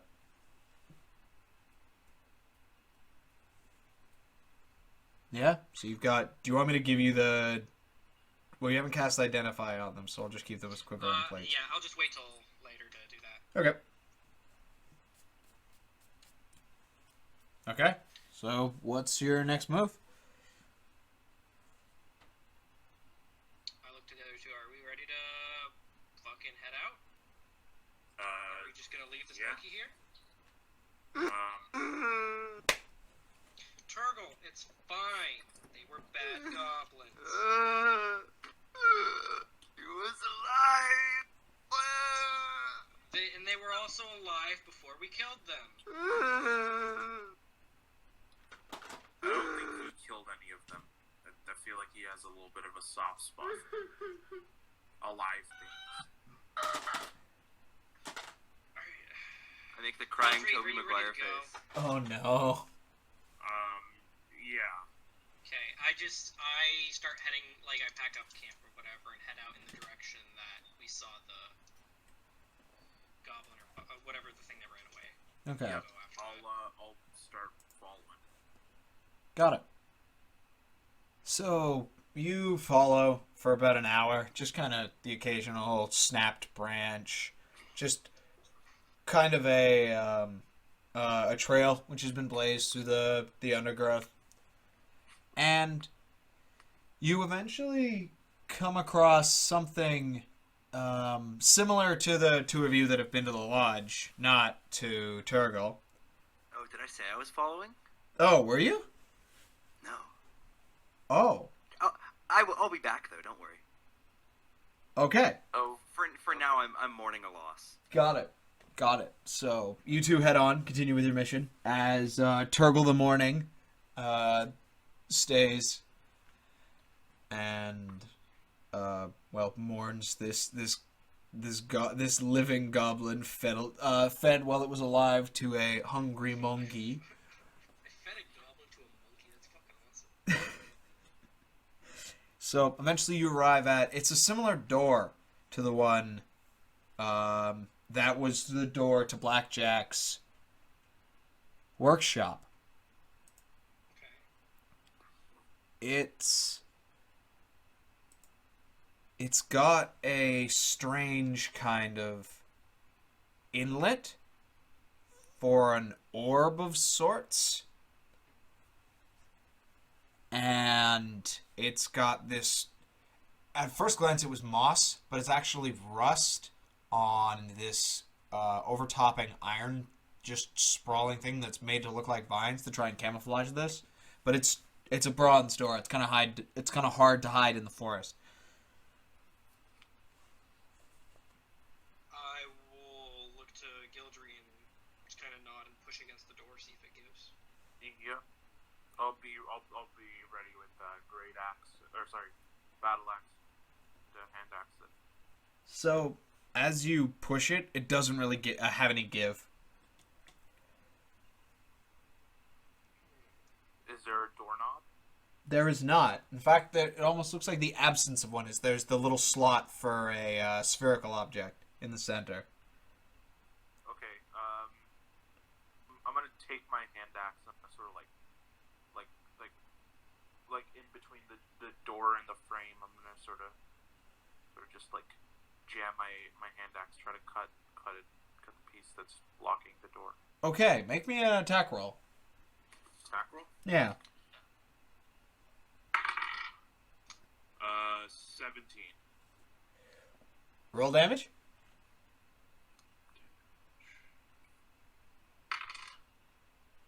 9.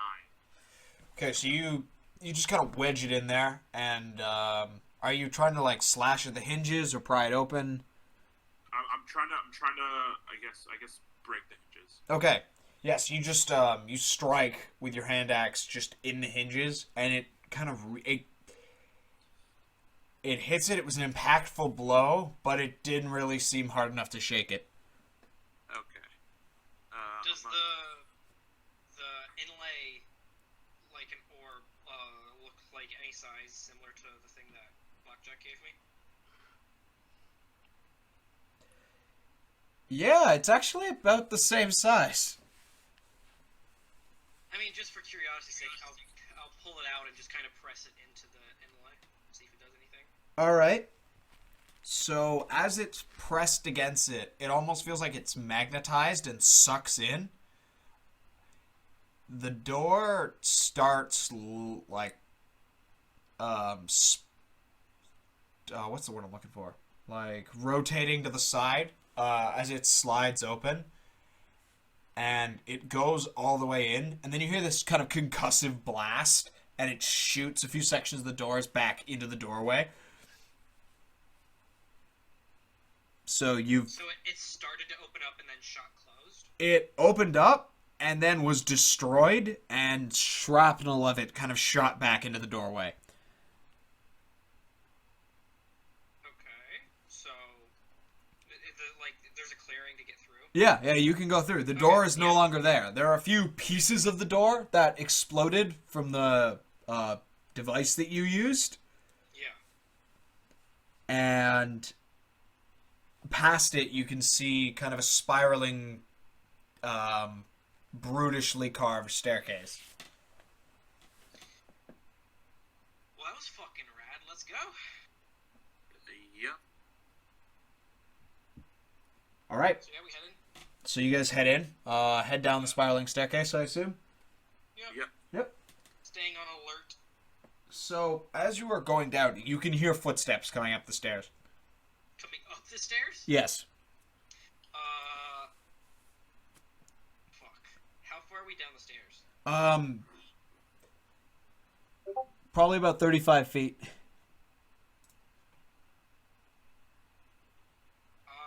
I'm gonna look to Gildry and run back up the stairs. Sure. I'll do the same. Alright, so the two of you retreat back up the stairs. Yep. And then as soon as we hit the top of the stairs, I dive away from the stairs and ready to shoot whatever comes up. Alright. Yeah, I'll be ready. I'll be armed. So, you can hear just kind of sounds of confusion happen as you see these two bugbears, both wielding pikes, just come up the stairs, and they just walk past and are looking at the destroyed doorway. They don't see us? They're just kind of bewildered on the outside. I'm gonna aim right at the back of one of their heads. And I'll, give a nod to Gildry. Yeah, They're just at the top of the stairs. They have not walked past you. Okay. If they're just at the top, do we have line of sight on them? You do. Yeah, so I will... Alright, I'll be ready to shoot when Gildry realizes what I'm doing. Okay, I guess I'll bum rush them. Alright, yeah. I'll go... You get advantage on these. Go nuts. Okay, cool. So yeah, I'm gonna shoot the one with my Ray of Frost. That's gonna be 11. 11 does not hit. 16. 16 hits. Roll damage. Alright. Natural one, so it doesn't matter. Oh, okay. Well, you know what that means. We're in Higher or lower? with lower. Just not. So, Yeah, you go for it. 8 for my damage roll. Okay. And that's your first attack? Wait, so are we getting a full, Yeah, I'll give you multi-attack for this. Okay, so you give me a full turn then. Yep. Alright. Second attack. And I get advantage on all of these? Yeah. Okay, so that's 25 for the second. 25 hits.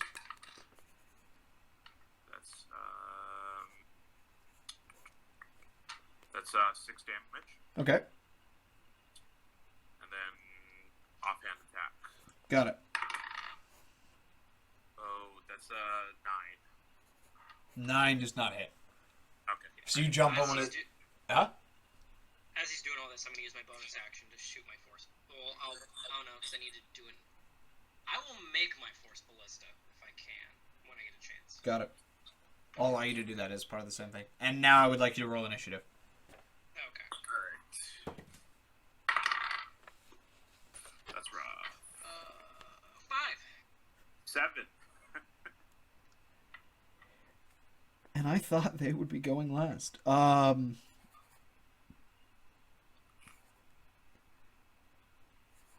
so it's their turn. Both of them are going to take stabs at you with pikes, the pikes that they're wielding.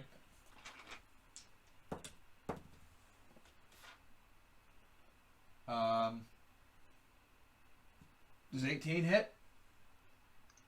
18 it just hits. Okay. So that's 2 hits. 2 hits from pikes. That's a total of 8 damage. Nice. Alright. You're up, Gildry. Alright.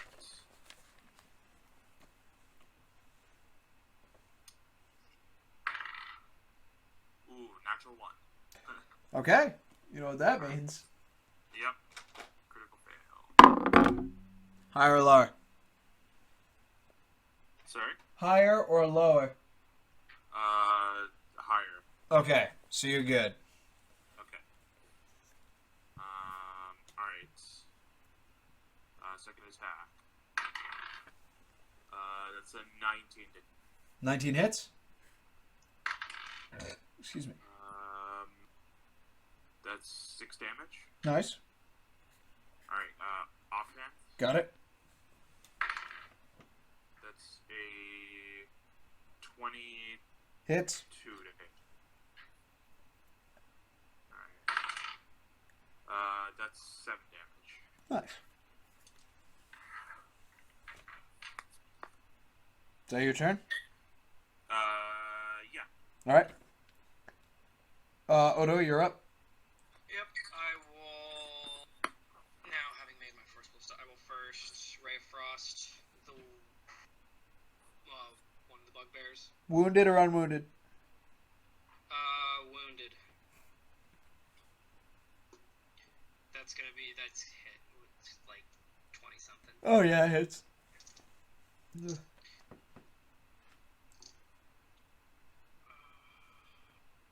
13 points of cold damage. Alright, yeah. You just strike him with this freezing ray, and his hands gripping around the pike freeze, and the weight of the pike just snaps them off as he falls to the ground and dies from the pain. And then I will bonus action Force Ballista the other. Got it. And that'll be 15 to hit. 15 hits. That'll be 11 points of force damage. Nice. Alright. That'll end my turn. It's his turn. He, the remaining bugbear just kind of drops his pike and turns to run down the stairs. I'm gonna make an attack of opportunity. Go for it. And I'm gonna make it Gonna make it what? a trip attack. I'm gonna use my You're gonna trip him down the stairs. This could be awesome. Make an attack roll. So it is a. Do I get advantage on? No. No. All right. That's a 22 to hit. Yeah, that hits. All right.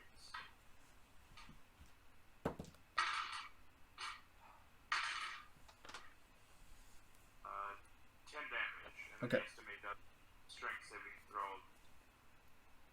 Yeah, so he made the save. Okay. He still gets hit with the damage. Yeah. So As he turns and runs down the stairs, you notice from your first ray of frost that the first few of the stairs are covered in magical ice. He slips on those and goes down the stairs, not of his own volition. Nice.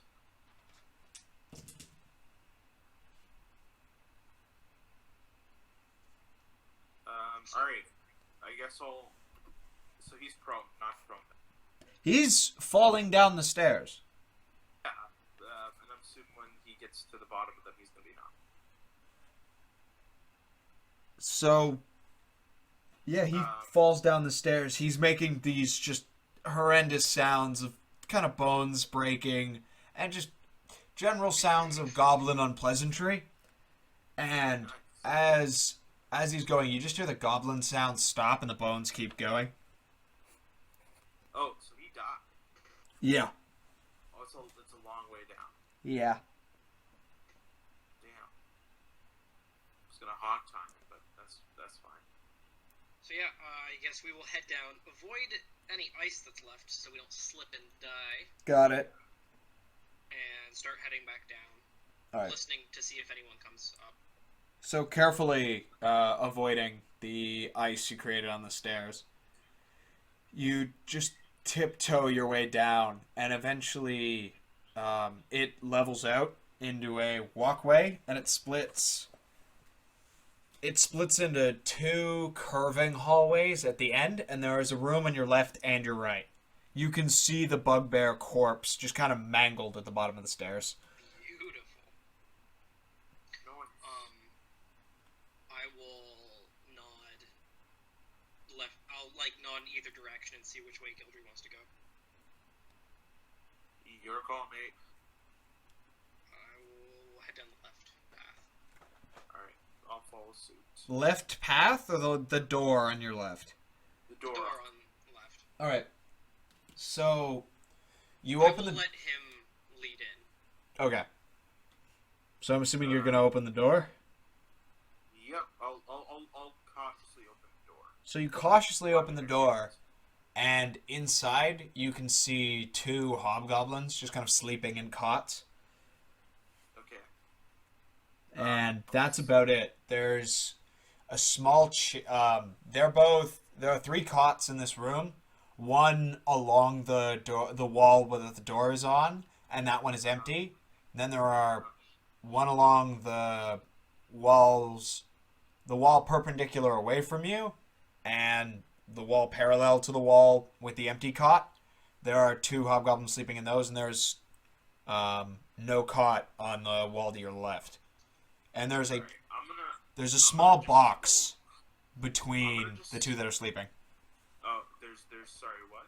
There's like a small, kind of footlocker hidden in the corner of the room between the two that are sleeping. I'm gonna just slowly close. All right. I'm gonna look at Otto and I'm just gonna shake my head. Well, if they're asleep and we cause anything, they're still gonna wake up and come after us. Yeah. Probably best to get rid of them now before they can cause an issue for us later. Well, we can also risk waking them up and them making enough noise to alarm other sleeping goblins nearby. Fine. We'll check out the other room first. Yeah. So we'll check out that door on the right. Okay. Yeah. So as you open the door, you were just hit by this just stench. As you can see, it's a smaller room, and there is a very small hole in the ground, about arm's width, that just goes straight down for a bit. So it's just a hole. Yeah. This is a bathroom. Oh, beautiful. Nice. I'm gonna close that door. Yeah. And you said there's pathways. There's two arcing pathways. So the hallway continues on for a bit, just in this dimly torch-lit, just rough cavern. and it splits into 2 passageways further on. I guess we'll head down and go down the right passageway. Okay. Sounds good to me. Okay. So you head down and you make a turn down the right. It's kind of slanted down, and you go on for a bit, not really passing anything. And then eventually you can come to an area where there's a few more torches than normal. It stands outside, and there are 2 large bugbears standing in front of a door. Okay. Wow. Do we want to fight them? We might be able to pull their attention back down the hallway so we don't have to take them right up against that door because we don't know what's on the other side. The cavern is fairly wide. It's about 15 feet wide. Yeah. Yeah. So, I suggest we head back down a bit, see if we can make a little bit of noise to pull them in our direction. Alright. So yeah, We'll do that then. We'll head back down. What? I'm just going to give you a little bit more information about them. The one on the left is big, lumbering, kind of like the one you saw with the plates. Yeah. He has this very strange. It almost looks like a piece of a dwarven monolith, just torn off in his hand. And the other one is in a large black robe with the actual head of the robe kind of being torn by the... It's a robe that does not fit him. And his ears and his head are just kind of tearing through the hood on top. And he's got a long staff with similar runes on it that you've seen today. Okay. Alright then. I guess we'll go with Otto's plan, and I guess we'll lead them up the stairs, and then sort of try to, I guess, flank around them, and then. I think we'll just try to lead them back down the hall we came down. Okay. And when we get back to where those doors were, kind of, partway down the hall, just to pull them away from that door. Okay. Yeah. And then I guess we'll. You know what we could do? We could take them to the divot, bring them there, close the door on us, on outhouse, let them walk past us, and then sort of sneak past them and go down to the. That's interesting. Yeah. Okay, yeah. Yeah, we'll head back down the hall a little bit. All right. And then we'll bring them to the divot with the 2 doors. Yeah, and we'll hide inside the one door. Yeah, we'll hide behind the one without the goblin. We'll split with that. Well, maybe we can get them to go down that left path. Maybe. That we didn't go down. Throw a rock down there or something. Yeah. So as we're heading back down the hall. Okay. I think I have something real quick.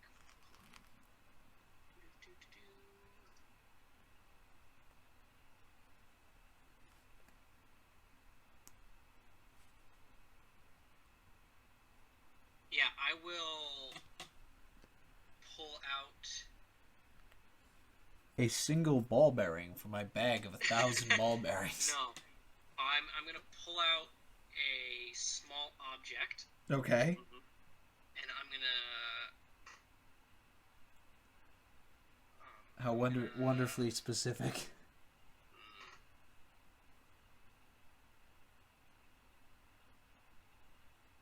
Yeah, I'm gonna pull out a small stone. Okay. And I am going to.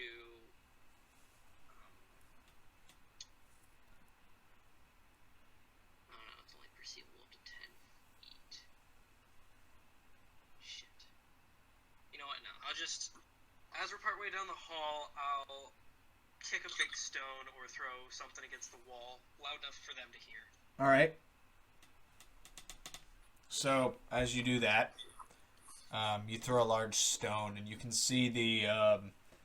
the bigger one, just kind of from your more distanced position, you can see him kind of just look around.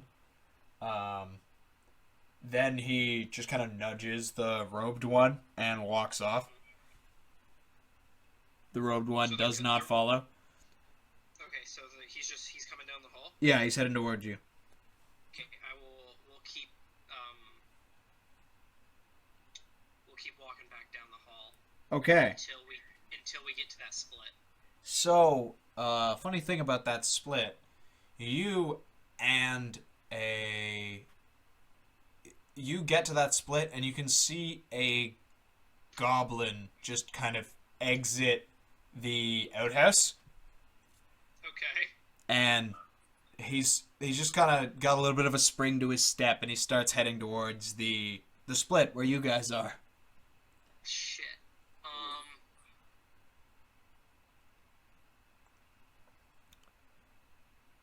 And he gets a little closer and he straightens up, kind of as he spots you. And Turgle, I will allow you to make an attack roll. Aha! You hear a voice call out, but quietly and stealthily. Have that neat name. Jesus Christ. Natural fucking 20. Holy shit. I'm a god. I assumed that was with advantage, right? Yeah. Yeah. Yeah, roll damage. 13 damage. Alright, so you just bonk him on the back of the head, and he The just... goblin turns the corner, his eyes widen in surprise. He sees intruders. You watch his larynx twitch as he goes to raise the alarm, alerting all to your presence. But then a heroic, incredibly attractive, and a goblin with a very soothing speaking voice emerges from the shadows and bonks him into unconsciousness, saving your cover. Hey guys, what's up? I will kind of just like hush everybody up. I'll pick up another stone or something, toss it down that left hallway. Oh, another stone. Another stone. And then kind of push us all back towards the bathroom. Alright. What are we doing?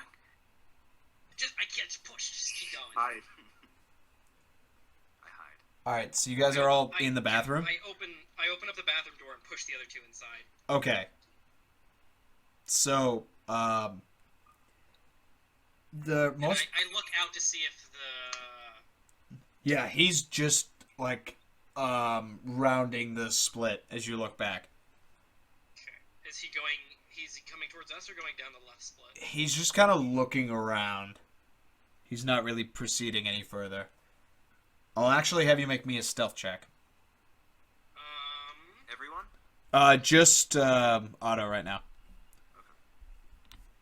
Gonna be 9 plus... That's gonna be 12. Oh no.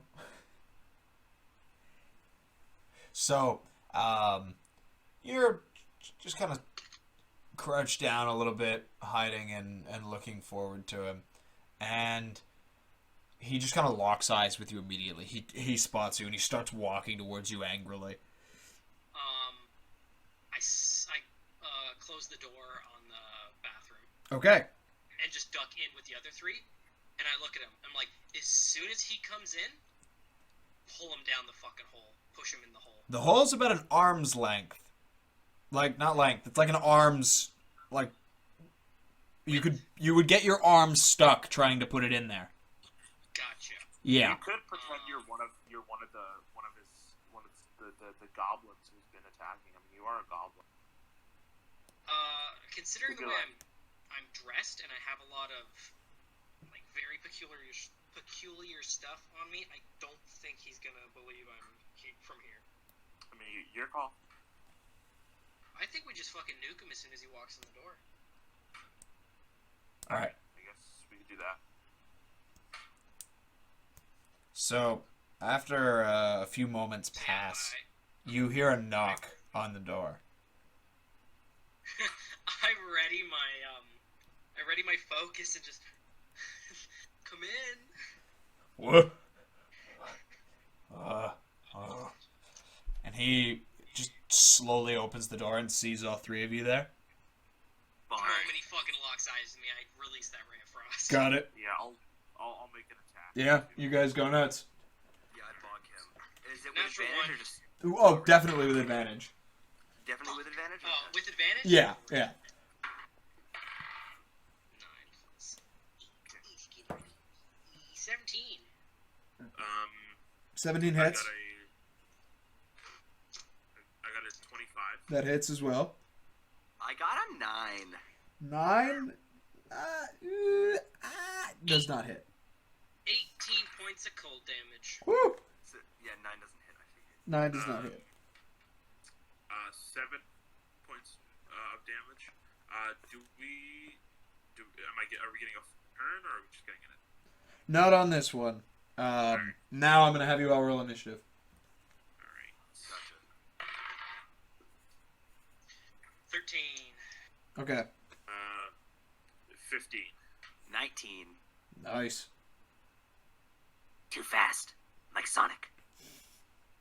Like Sonic, like Sonic, like. What's this thing's? That's its name. So, Truggle's up. I stare down. What is he, a hobgoblin or He's a bugbear. Bugbear. I stare down the bugbear, holding my sword, the point of it sort of level with his throat if he were closer to me. And I say, "What, you egg?" And I charge forward. All right. I'm incredibly unfunny. I'm not sure if you've noticed yet. 15? 15 hits. Yeah. Goo. All right. I'm going to. I guess we want him dead sooner rather than later.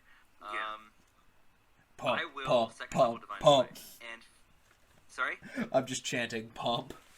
Yeah. I forgot to do a bonus action smite, but whatever. It's too late now. But I will. You got 2 attacks. You'll be fine. Yeah, I will second level divine smite. All right. And Fury of the Small. Oh, So I'm gonna roll a bunch of dice now. got it. So my rapier's piercing damage is 9. My radiant damage is 15. Okay. So 24 damage so far. Yep. And then my Fury of the Small damage additional 7, so that's 32. Yeah. I was doing it individually. But yeah, I got the total. Alright. So I lunge forward, pulling the rapier back at the point is no longer level with his throat, and I just bonk him on the face with the pommel. Staggers backwards. You could just like unscrew the blade, For real. It's more like a brass knuckle at this point. right? He It's like a staggers basket-hilted backwards. rapier, but you're just only using the basket. Yeah. Oh, it's a basket hill rapier. That's what we're going with now. All right. He staggers backwards under the force of my divine energy and raw goblin strength. All He right. staggers backwards. I see a prime opportunity to just bonk him again. All right. But Go this for time I'm going to remember to use my bonus action smite. All right. Which one? What are my options? Thunderous is an option. Oh, 1 second. My spellbook is being cringe. Thunderous is an option. I do, but I also have. I don't think I have that prepared. Oh, really? So I'm gonna go with branding smite. Okay. So, I'm gonna activate that. It's on my sword. Then I'm gonna go to hit him again. Got it. So just Like I'm assuming. Sorry, were you gonna say something? yeah. So you just hit him just square in the chest with the back of your rapier, and he stumbles forth, and then it just lights with this bright red energy as you just go for the second. Yeah. So 21 hits, I presume. Oh yeah. And then I'm going to. So I'm gonna burn out my last second level spell slot to do a bunch of damage. All right. With another divine smite. So let's stack the damage. Weapon damage from the rapier Okay. is 8 piercing or whatever it is. I think it's piercing. I have piercing written down. Yeah. Then- Rapiers are piercing. Three more d8 from my smite. Not rolling as well as I was. 12 Yeah. radiant damage from my divine smite, and then from my branding smite, an additional 8 damage. All right. So you just once again just hit him just square in the chest. He stumbles back. You jump up and just hit him square in the face with the rapier, and he begins to stumble backwards and fall over towards the door Fuck me. on the other side. I can't do anything. That's my entire turn. So whoever's next is gonna have to take care of that. Gildry, you're up because he is out cold. So sorry, he's heading to. He's fumbling back, almost like falling onto the door across the way. Yeah, no, I'm gonna flank and run behind him, Okay. and then I'm gonna start my barrage. He is out cold. He's just like falling backwards. Oh, he's unconscious. Yes. All right. Yeah. All right, I'm gonna grab him then. All right. Make me a. I'm gonna make it a strength save. Strength save. Yeah. I will flash a genius him and give him +4 to it. Nice. 25. No, yeah, you're good. You managed to catch him. You don't slide back. You've stopped his fall. Cool. And then I'm gonna sort of just sort of prop him in the outhouse and close the door. Okay. Prop him up so like he's like taking a shit. Does he have like a hat or something? No. No? Okay. He actually was wearing nothing but a loincloth. Idea. Oh. Alright. Yeah, I'm just gonna just prop him in there. And as you catch him, his club falls to the ground and is kind of. It's got this weird kind of pale bluish energy starting to whir up about it. Oh god. Anybody can dispel I magic? throw myself onto it in case it's a grenade. Oh Because no! after the fucking grenades in the forest, I do not trust Ben to not hit us with another goddamn grenade. So I jump on it. Okay, make me. Oh, what is this? So you just like grasping it? Well, yeah, I do the thing you do to grenade, where you like try to smother it with your body. Yeah. Yeah. But I'm questioning if you're wrapping your arms around it. Sure, why not? Like I throw my body on top of it and I like grab it. Okay. So it whirs up, and then it just kind of lets out this burst of kinetic energy. It's not necessarily painful or disruptive as it is propelling, and the club with Turgle on it shoot down the tunnel. Whoa, wait.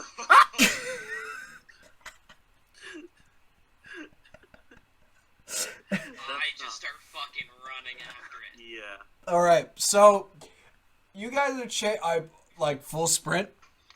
You know, Yeah. full sprint towards him. All right, so you guys are just booking it down this hallway as Turgle is just grasping this club as it just kind of goes, and it quickly goes down the left branch of the tunnel. Guys, what's happening? We're chasing after it. And it's just kind of bouncing on the walls, just skittering along the path. And then eventually, you guys don't see this because it kind of goes out of your vision. Turgle, you go bursting through a door, and This was a mistake. I'm sorry. you kind of lose grip of the club as you make contact with the door. You take 4 points of bludgeoning damage from it. Sure. And the club just kind of shoots off into this room. There are 4 goblins just kind of sitting around eating, with pots of stew, and you can see at the far end of this room is this. He's a goblin and he's very rotund. He's got just. Goblins don't grow facial hair well, but he's got like this white streaks of hair coming from just under his nose, and he just looks at you. What is this? All right. I under my breath, In I Goblin. say a short prayer to the divine, and that's me, code wording that I'm using my channel divinity. Got it. I'm using Emissary of Peace, which Okay. will give me +5 on every persuasion check I make for the next 10 minutes. All right. Nice. I pick myself up, I dust myself off, and I begin to speak in Goblin. Hey, sorry I'm late. What? Well, it's okay. I am confused by your entrance, but would you like some gumbo? With gumbo, of course. With gumbo. Rotunda, please. And his pot, one of the things that's prying it up just kind of weirdly curls into itself. Pops up like an arm, and then it detaches, and the rotund goblin just kind of catches it, and then just starts hobbling over. I want you to know his belly is like covering his knees.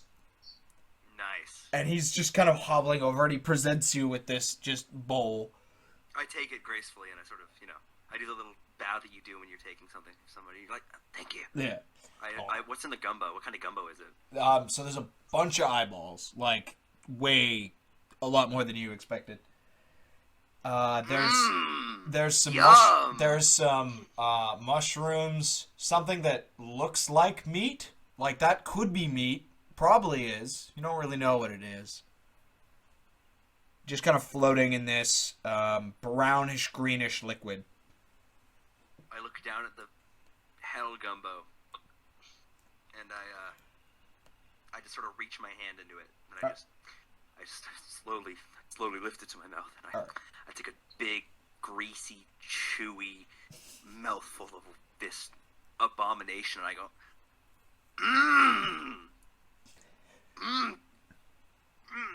good. So as you do this, Otto and Gildry both kind of arrive at the door that he burst through, and you peer in and just see Turgle just shoveling something into his, well, not shoveling, but like scooping something into his mouth. Yum. My back is to them. I can't see them. Correct. Just like Mom used to make. Do all the other goblins notice this? The ones that we're eating are just kind of looking at Turgle, just bewildered. The chef, however, does notice you.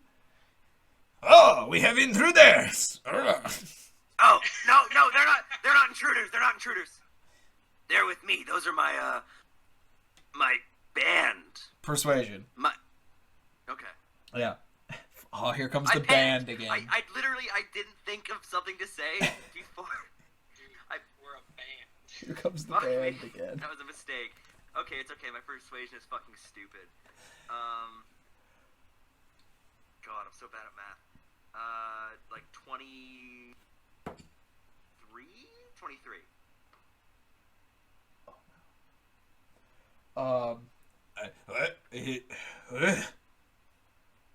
We have a band? Yeah. They're my prisoners. I took them prisoner, and now we're in a band. This is just getting worse and worse. He just kind of like looks at you bewildered and like kind of starts to clap. Thank you. Uh-huh. Thank you. Well, play us a song, Birdman. Oh God. We don't have any instruments, I'm afraid. We're a jazz trio, and we need our instruments. We do acapella. Oh God, we What? do a cappella. That's correct. I'm afraid I can't disagree with you there, as much as I might want to, if I were lying, which I'm not. Persuasion. Just there. Actually, deception. That one's gonna be deception. Sure, my deception is also fucking stupid. Yeah. 23 again. Oh, okay. 22. Yeah, you're good. Okay. Strike up a tune, fellas. Okay. Okay. Group performance check. Fly me to the moon and let me play among the stars. All right. Let me see what spring is I like got on three. Jupiter and Mars. Okay. Great performance. Ben, can I get advantage for my ex? I will give you advantage and inspiration for that. I will give you Hell both. yeah. Alright. So are we using inspiration like I use it, or just like the way it's written in the book? You can re-roll any dice roll with inspiration. Any ones at any times, any sized Nice. die. Very chaotic. Okay, so performance, right? Yeah. You can even re-roll my higher or lower rolls. Alright, come on, baby. Paladin charisma. Clutch. All right. Fuck yeah. Natural 20. That's Nice. Fucking second natural 20, boys. I cannot roll bad today. gang. You're taking all my good rolls. Yeah, exactly. 20. What's my charisma? 5. 25. Okay. Gildry, what did you get? Oh, let me roll. I heard what Odo got. God, I have a -1 on performance. It's okay. I'm the lead. Yes, very much so. I'm just like kind of humming. Occasionally. It's like awkwardly 17. snapping your fingers. Okay, yeah, so you guys do a very strange a cappella, and everyone is just stunned. Like, people drop their gumbo on the floor and just start clapping. Oh my god. Thank you.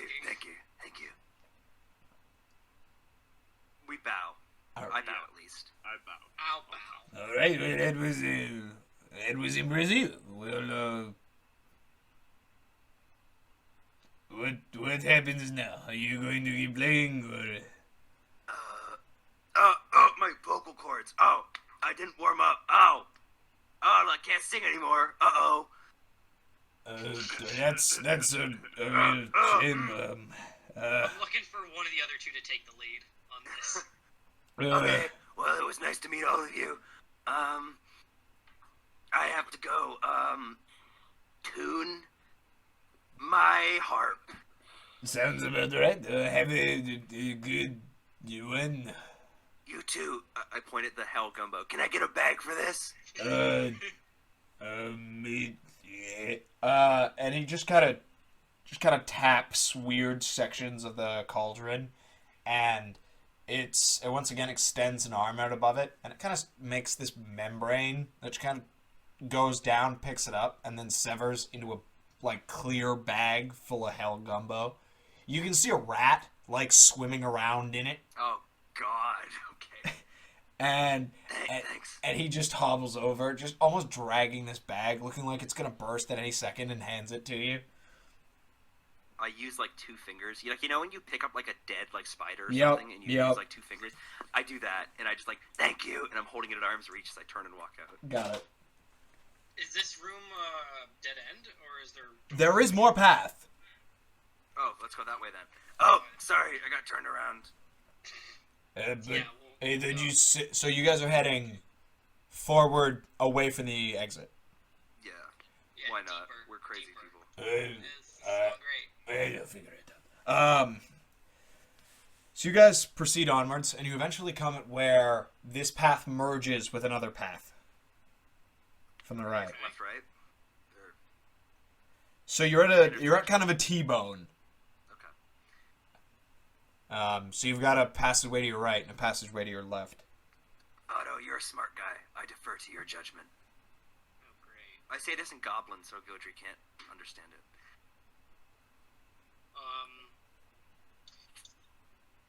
I guess we'll go down the left path. Okay. So as you go to the left and you make the turn, you can see behind you is that other bugbear that was at the door. The door is not too far into the other passage, and the other bugbear just is kind of impatiently looking around. I'm gonna have you all roll me stealth. Sure. 5.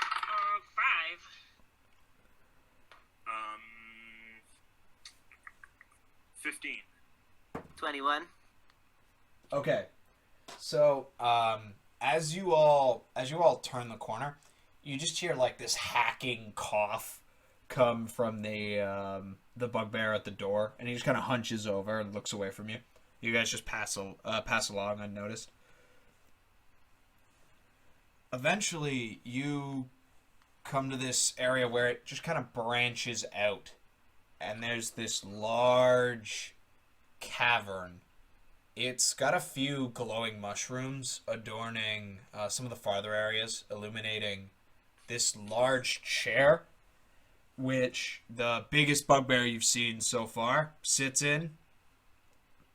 He has a just stereotypical kind of conqueror throne. It's got a bunch of skulls on it, sits atop it. It's got pillows from all sorts of varieties that he's sitting on. There's a few skeletons chained to the foot of the chairs. Okay. Like animated skeletons or like No, corpses? no, like corpses. There are like chains that lead to collars, and there are like remains at the end of the collars.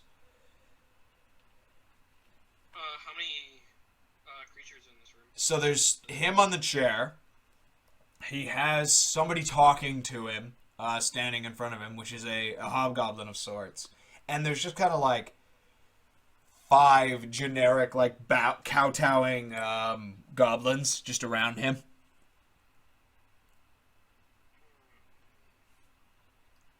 I turn to my fellow fellas, and I go, Fellow fellas. fellow fellas. What is up, I fellow was gonna fellas? say something funny, but my brain stopped working. So I turn to my teammates, my best friends, my brothers in arms, who I've known for like half an hour, and I Hey, you spent the night together. touche, and then vanished. Okay, so I'm gonna say I'm gonna ask, why are we here again? But like quietly. We're supposed to talk to the leader and try to get them to stop attacking the village. Or we kill them all. Yes, I that's think we're also a little. a possibility. I'm afraid we're a little outnumbered. If we A were. little is an understatement. So what now? Good question. Well, Call I'm for not backup, very I guess? diplomatic. So, Gestures to various firearms.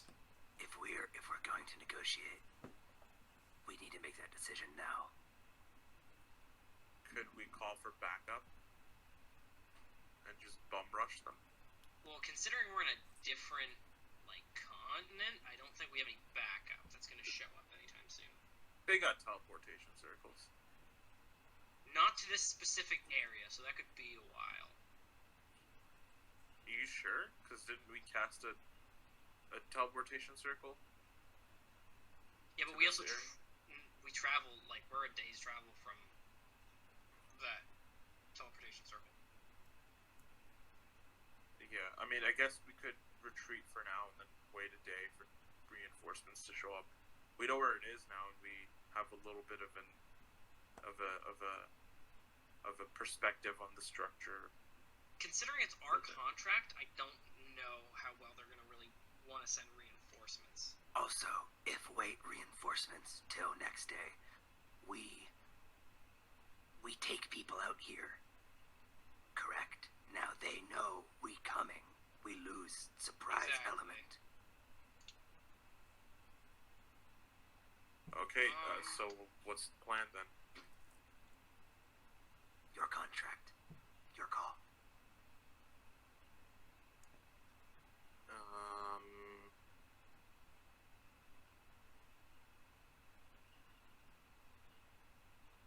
Negotiation it is, I guess. Gotcha. Since Turgle did so great with passing us off as a band, I'm gonna Oh, let God. him take the lead on Okay. talking. If what need be to say?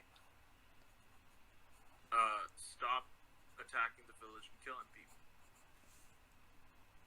Okay. Simple enough. All right. We'll see how this goes. If things go south, please help. I'll Probably. try. I step out. I'm also not very fluent in Goblin, so. If I get attacked, please help. Oh yeah. Well, that's a given. What Turgle mean? That's Okay. That's a given. Here, Turgle, go. I step out. Actually, from... wait, one. Okay.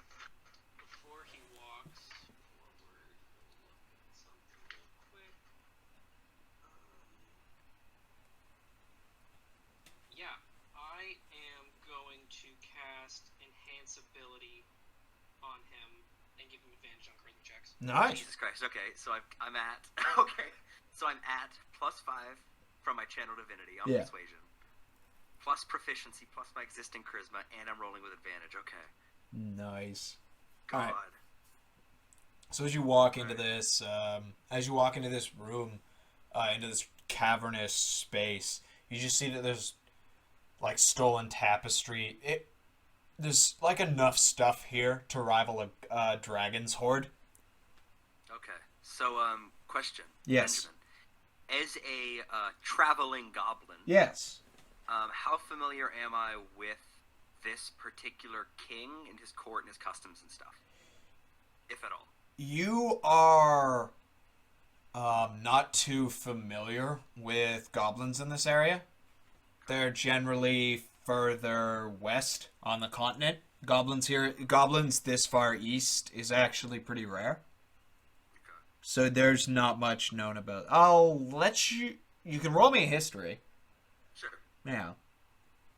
My history is -1, so this will be Okay. fun. Oh, fuck, okay.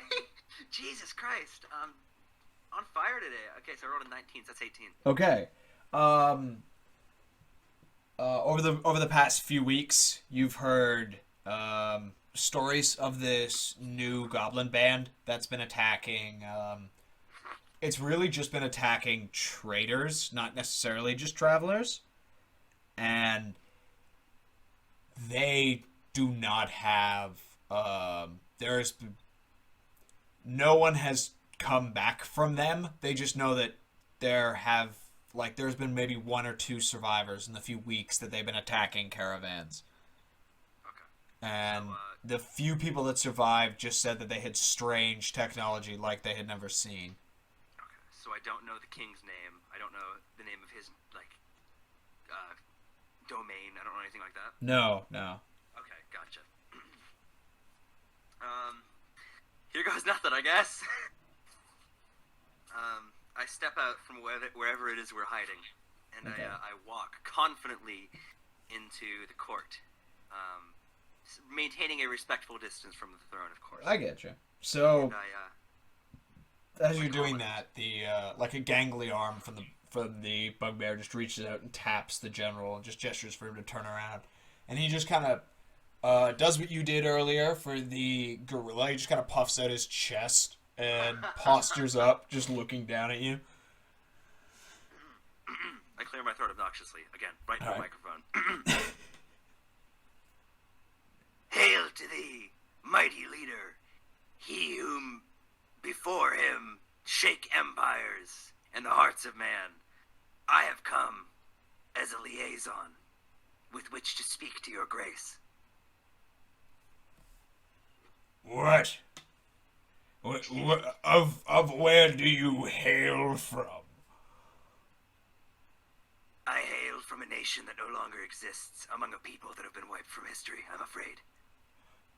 Your liege, but I come to you to humbly, as your servant, and a fearful admirer, truthfully. I have come to discuss amicable solutions to a mutual problem. And what problem is that? The fear and hatred of the civilized races of men. And what exactly are you suggesting? Well, your grace, I stand before you today as a goblin, an outsider, the last of my people, and I truly understand the fear that men and elves and dwarves feel in their hearts for all of us, for you, for me, for our children, for our parents. And it is truthful that fear breeds hatred and distrust, and hatred breeds violence, and violence breeds war, and war runs rivers red with blood.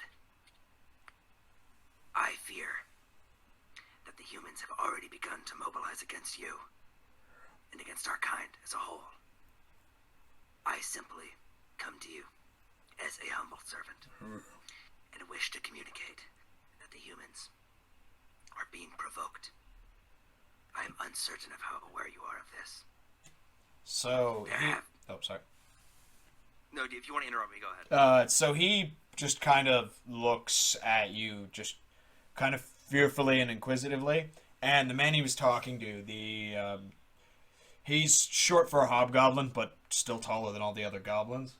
Okay. What proof of this do you have to present us? Of what? Of them rallying their troops against us? Simple. Earlier today, there was an attack as you may or may not have heard, an entire battalion of our brethren were wiped out in the forest by confident humans sent to destroy us. Oh, so that's what happened to the hunting party. Yes, sir. Now, well. it is of my belief that not only were they sent here to destroy us, but if they fail, and if they are destroyed by your mighty forces, the humans will not stop until we are destroyed entirely. I'm afraid, your liege, and I mean this in the most respectful terms, befitting someone of your status, that the actions of either you, or your courtiers, or your underlings, are provoking them.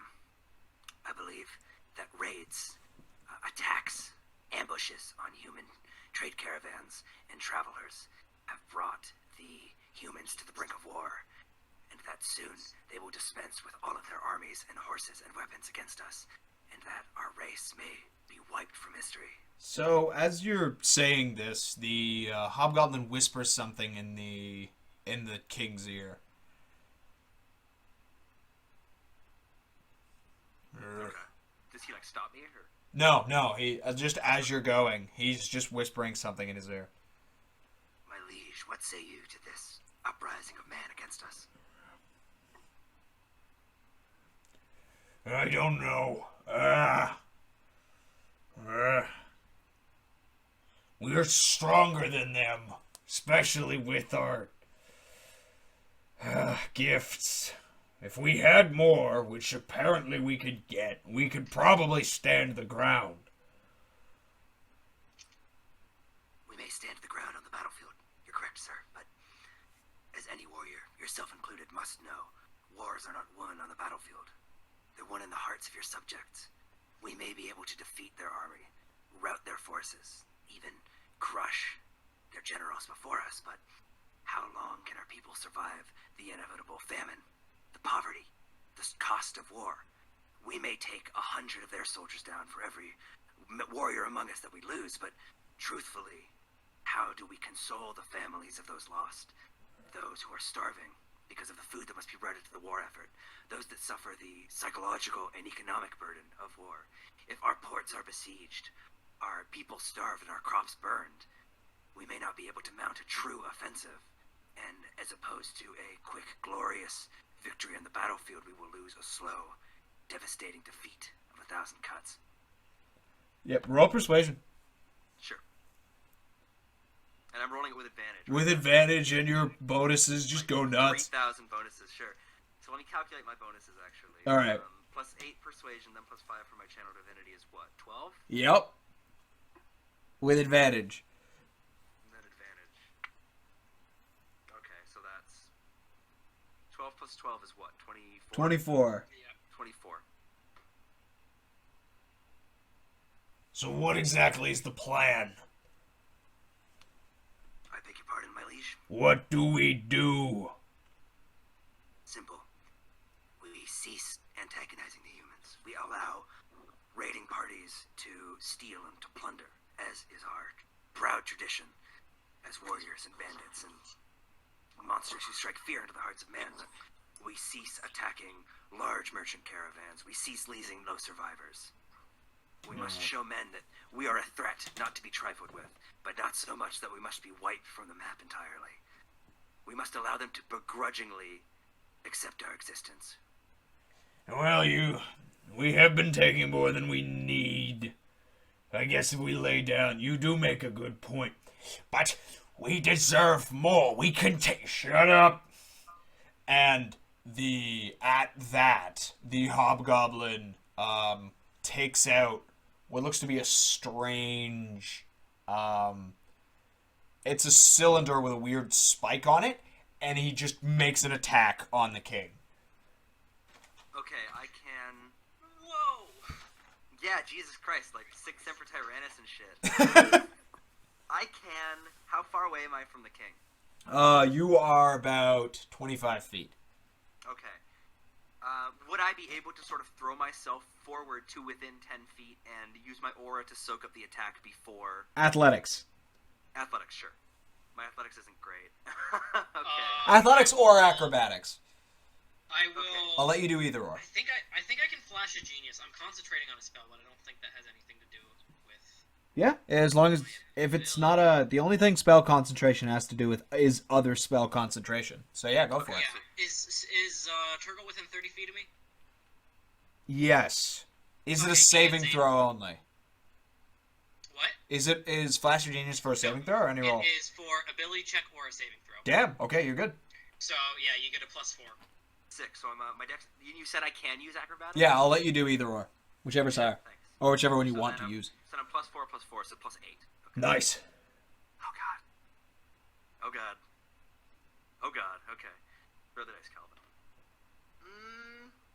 16. Yeah, I'll let it slide. Go for it. Okay. So I lunge forward as he goes to execute his king. Treacherously, I throw myself forward just close enough to summon forth the Phantasmal Guardian with which I protected Gildry earlier, and take the brunt of the attack. So, tell me how much damage am I taking? So that's he crit. By the way. Okay. I figured that it was going to be a lot of damage. Yeah, it was gonna be a lot of damage, and then he crit, which is scary. So that's It's okay. I go down swinging. Or that hero. that's 7 points of piercing, Okay. and 1. That sounds like a lot of dice. Yeah, for real. I'm about to fucking die. Oh, and then this is doubled. Great. And then I have to pull... Oh, I don't have that tab up anymore. That's disappointing. Don't worry, I roll like shit. None of those were above half. And it was 5 dice. Considering how much you're rolling, I'm not sure if that makes it any better. Oh, it's fine right now. 5, 7... So that's 8... 8 points of acid damage. Wait, So I'm taking my bad. damage, That was... so I took... That was only the first set. My bad. Okay. So 8 plus...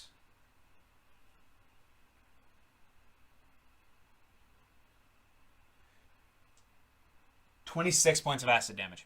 Jesus Christ, okay. So that's 33 overall damage. 33 total. Still alive, I'm at fucking 2 life. Oh. So I stand there, as the, what did you say, it was a spike? Hmm? It was like a spike, right? So it was like a strange cylinder, and then it had like a spear point on the end. Okay.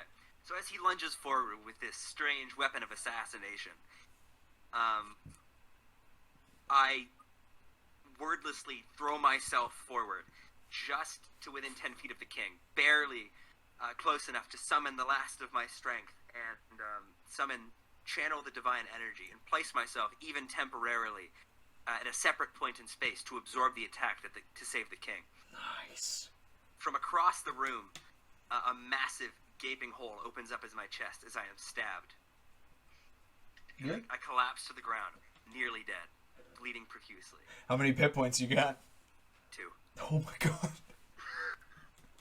Holy shit. Wait. Yeah. Roll initiative. Wait, Calvin, what's your max? 46. 46. What? Whoa. The door. Oh, yeah, Ask Max for seventh being level? a paladin. Yeah, I just rolled bad, and my constitution's 0, and I just didn't roll bad. Oh yeah, I am good because my con's +3.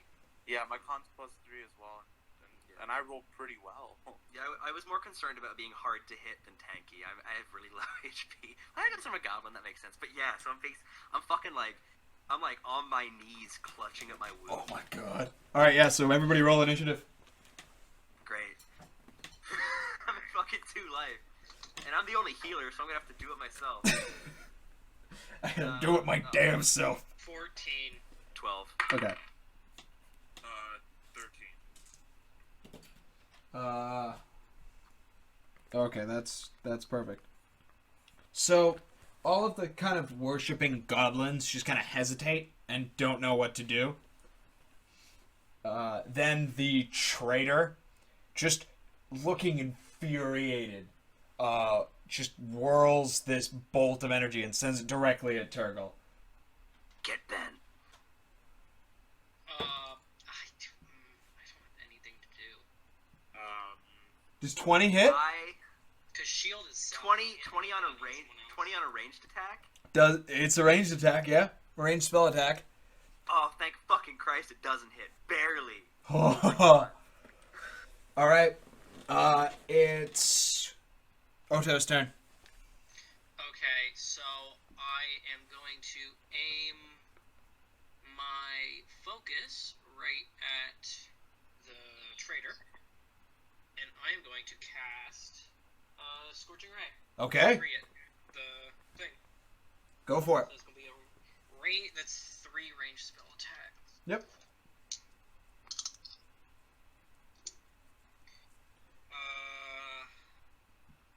It's going to be.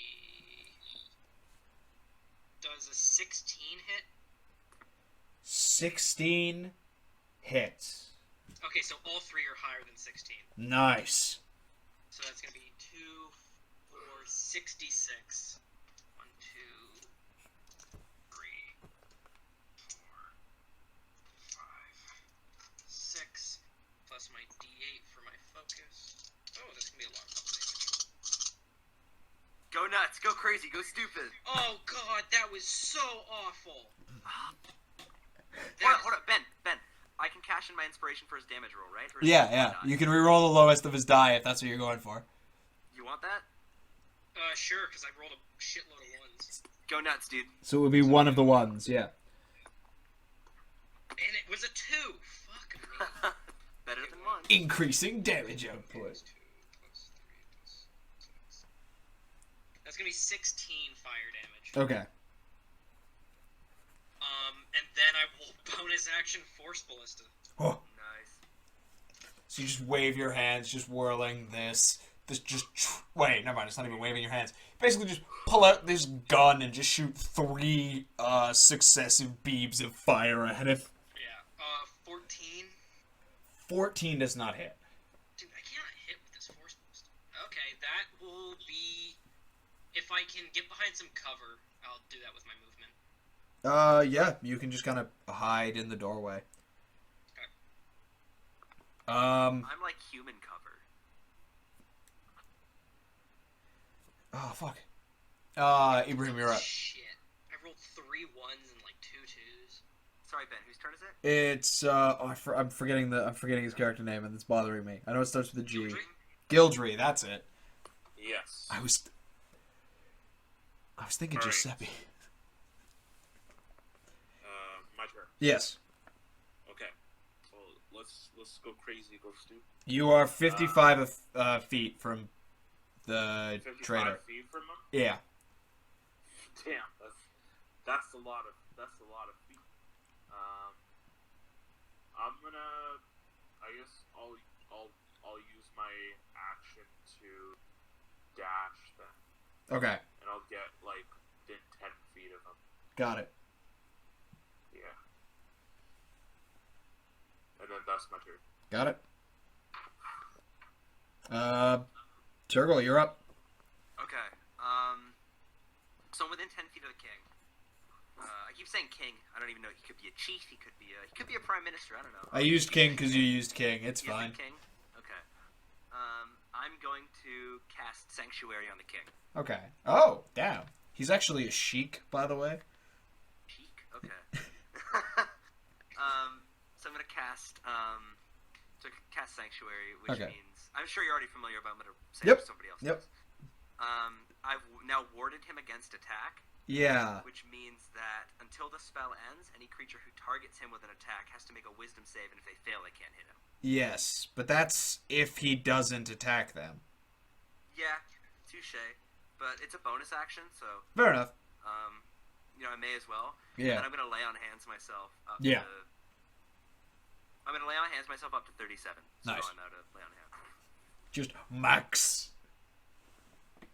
So you just Alright, that's all I got. raise your hand, utter a few words of prayer. You can see this kind of like whitish glow just kind of emanate off of the big boy, and Stab hole in my chest. and then whenever I think lay on hands, I just imagine it like a magic defibrillator. You just kind of rub your hands together, put it on your chest, and it just kind of convulses life into it.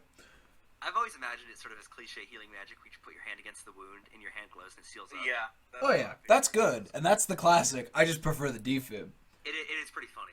Yeah. All right. Yeah, that's all I can do. Got it. It is now Skullpin's turn. It is the king. Yes. He is going to go for. Your liege, please, sit. Maybe don't do that. He just is a little bewildered, and then still just kind of tears the pike out of his throne.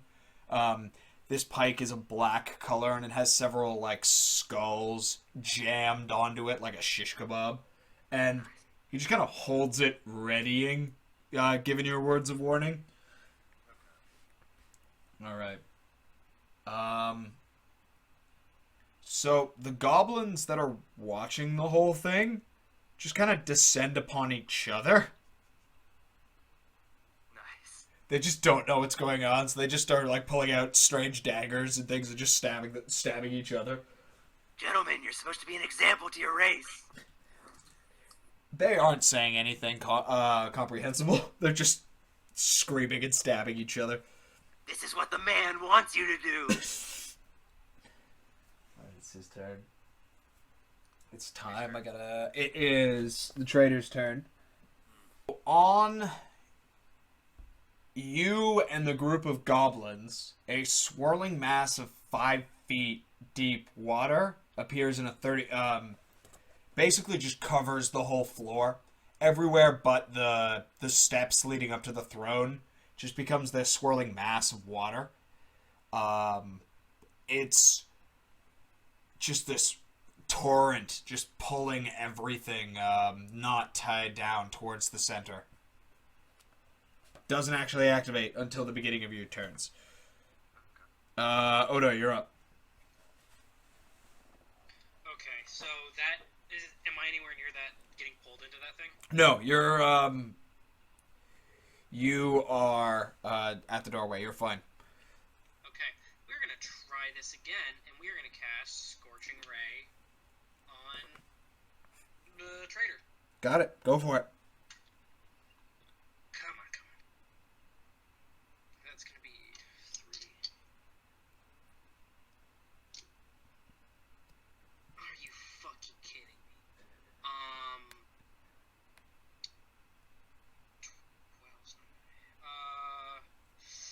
15. 15 does not hit. No, all 3 of them missed. So you just let forth just these 3 bolts. They're all close, but... Yeah, and then I guess I will bonus action Force Ballista him. Alright, go for it. And that'll be... Excuse me. God damn it, I'm rolling like shit. No, it's not gonna hit. Alright. Yeah, I will stay where I am in the doorway, I guess. Got it. Gildley, you're up. There's all my second level spell slots. My turn. Okay. I'm gonna close the distance. Okay. So, you actually are starting your turn in the water, so I'm going to have you make a strength saving throw. A strength saving throw. Correct. Is Gildry within 10 feet of me? Yes, he is. So add 5 to your roll that he ran. Nice. Charisma boys. So, I live to support class. nat 20 plus plus. Hold on. Okay, so you're good. Plus 3, so nat 20 plus 12, so 32. So you only take half damage, and don't worry, I can only roll half damage, so it's basically quarter. This is math amount of damage. I think that's 10. Nope, that's definitely not 10. So that's 15 points of bludgeoning damage. Oh, wait, 7, because it's halved. Okay, 7 points of bludgeoning damage. Okay. Wait, never mind. You do not take half for this spell. You're fine. Oh, I'm good? Yeah. Okay, cool. Because you have 32 or something stupid. No, not even that. The spell does not do half damage on a successful save. Okay, I'm gonna start swinging. Got it. So you run up and just make your attacks. Go for it. Alright. First one is gonna be a disarming attack. He's not holding a weapon. He dropped the thing Oh. after he stabbed him. Just gonna let you know. Oh, okay. Yeah. Alright, then I will use. Well, after he stabbed Ghost Calvin. Okay. Then I will use a trip attack. Okay, go for it. All right. Let's see. Not my favorite. 11. 11 does not hit. Okay. That was a waste of a superiority die. Okay. Extra attack. 18. 18 hits.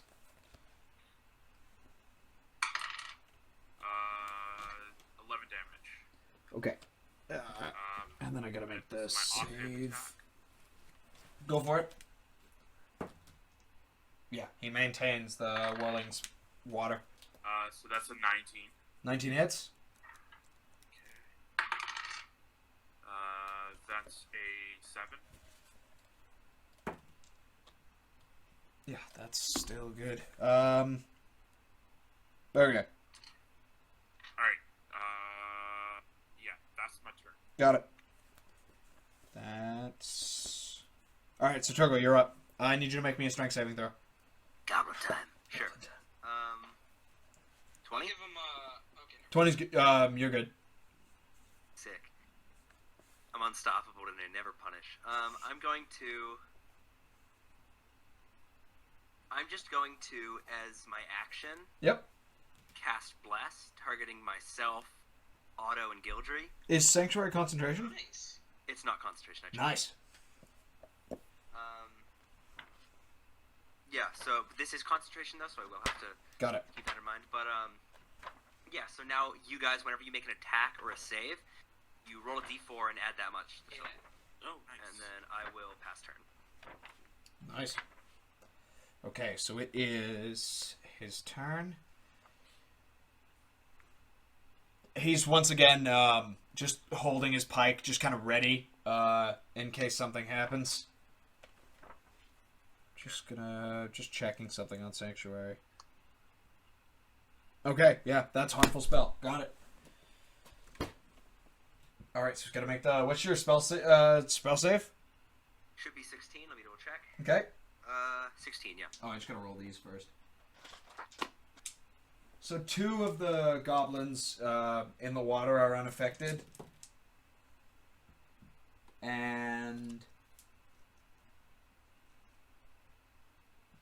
the other 2 are just kind of battered against each other, and they just bruised and slaughtered in the process, and the just wicked torrent.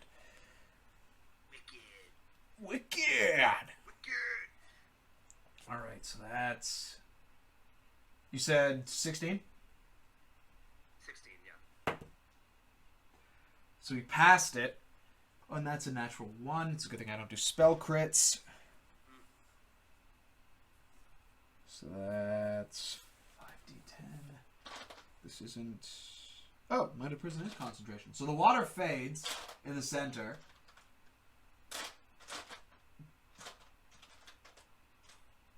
And I'm struggling to find d10s. That's enough. Bye-bye, water. 20... 30. Okay.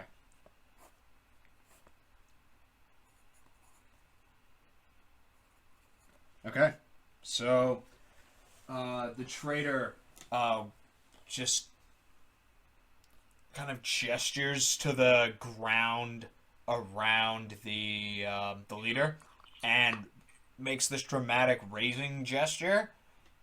You guys cannot see any of this, but the leader is just racked with pain and terror, and he is immobilized. Is he taking damage? He did. Okay. Can I like soak that? Or is it too late? What? I will allow you to soak it. What does the soak require it to be? It doesn't. What it does is I take the damage instead, but I don't take any additional effects. Okay. If he's within 10 feet of me, I just take his damage instead, but like if he gets stunned, I'm not stunned. Okay. Does he maintain the stun? Yeah, like he gets any effects that aren't damage. Okay, I get okay. damage. All right. If you're gonna do that, then take 30 points of psychic damage. Awesome. The phantasmal turtle, who has, I should have mentioned before, phantasmal turtle looks exactly like me, but he's made of white energy and has really long blonde hair. Okay. And his hair ripples in the wind that isn't actually here, but it's divine because it's magic. And he just starts to shake as his mind is assaulted, and then my mind, by proxy, is also assaulted. And I begin to do the goblin scream that I'm not going to do because I've done it already. Got it. Like 300 times.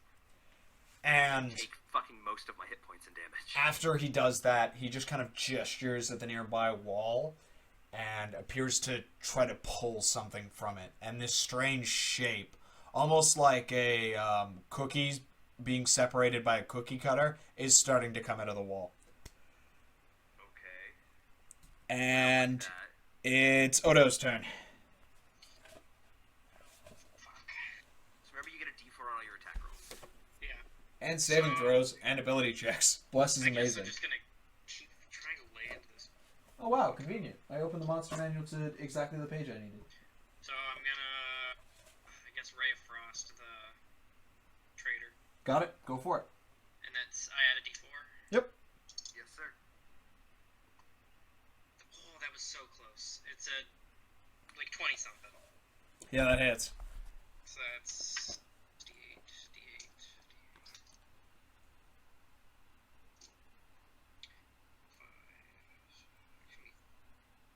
14 points of cold damage, Okay. and then I'm going to bonus action Force Ballista Got it. with a D4, so hopefully we can actually hit with this thing. Excuse me. Yeah, it's like 21. 21 hits.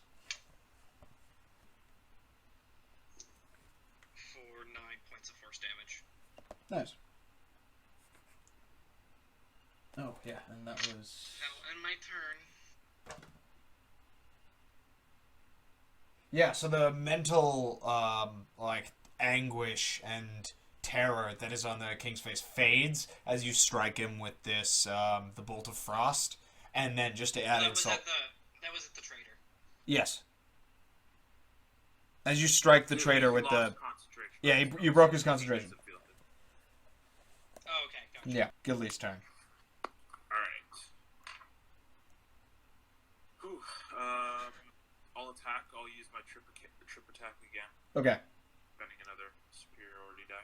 got it. Oh my god, come on. Oh, I get to add a d4, right? Yes. And bless. This still isn't that much better, but Calvin, did you make a concentration check on bless when you took the damage? Oh, I didn't. No, let me do that. Okay. My bad. It's all good. Does a 16 hit? 16 just hits. Just Yeah. hits. Cool. So my bless save was 17. That's half the damage. You're good. Okay. Oh, nice. I like that. So, 19 points of damage. Damn. Nice. And then he has to make a spell save, DC 15. Or sorry, not a spell save, a strength save. Strength, you say. You're good. Roll extra damage, if there is any. No, he trips. Okay, so he's prone. Okay. Alright, so now I have Got it. advantage on him. And I'm gonna make you make a dexterity saving throw as you just land your axe just square into his hip. He utters some words in a... I'm assuming you don't speak Abyssal? No. Okay, in a... Yeah? I'm gonna give him Flash of Genius for a +4 to his save. Okay, Got it. and I'm within... And within my aura, as well as you get my blessed die. Oh. Okay, alright. So you get So- Matt's +4, you Yeah. get my D4, and my +5. Okay, so So plus it's 9. 9 and a D4. 9 and D4. And then I also get +2. Okay. So 11 plus D. Okay. I should be okay, right? Hopefully. Okay. Plus 11. 24. Okay, so you take 10 points of fire damage. Okay. And that was halved. Alright. As these black flames shoot up and try to wrap around you, but you quickly just kind of get out of their grasp. Just Okay. only singed by their presence. Okay, cool. Alright, second attack on him. Okay. That. Actually, no. 16. 16 hits. Okay. Alright. So, plus 11. Okay. Okay.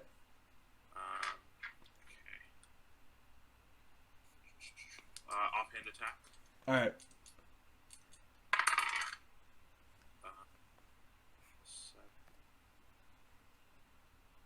16 again. 16 hits. Roll damage. Yes. Nice.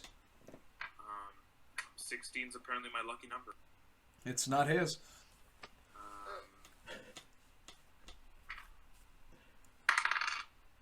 So that's 6 damage on that. Nice.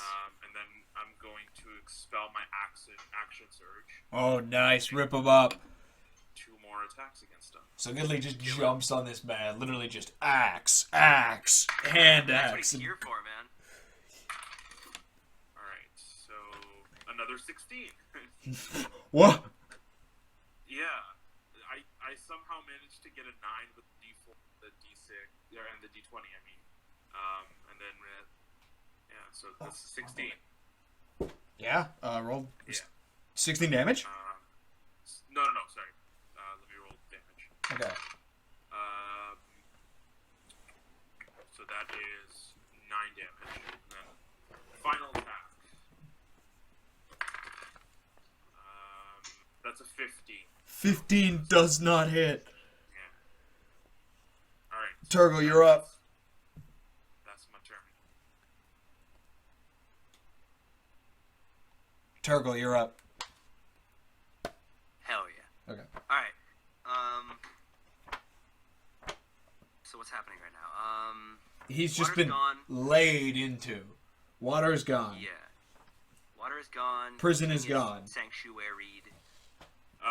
He's knocked prone, so you have advantage. Yeah. It's time then. Alright. So I approach. I approach the traitor. Okay. And I look down on him, and I say nothing, because my look of disappointment is more powerful than any words I could muster. And I hit him really hard. Or at least I try to. Okay, make an attack roll. You have advantage. I was about to say that's not very good, but then I remembered I have advantage. There you go. Okay, thank fucking God. That's a bit better. Okay, still might not hit. Oh no, never mind. 18. 18 hits. 18 hits. Yeah, I forgot that my attack bonus was plus 7. There you go. Okay, and then say the words, Calvin. I smite. So I'm going to gonna roll a bunch of damage now. Alright. So my rapier damage is 7 piercing, Alright. and then my smite damage is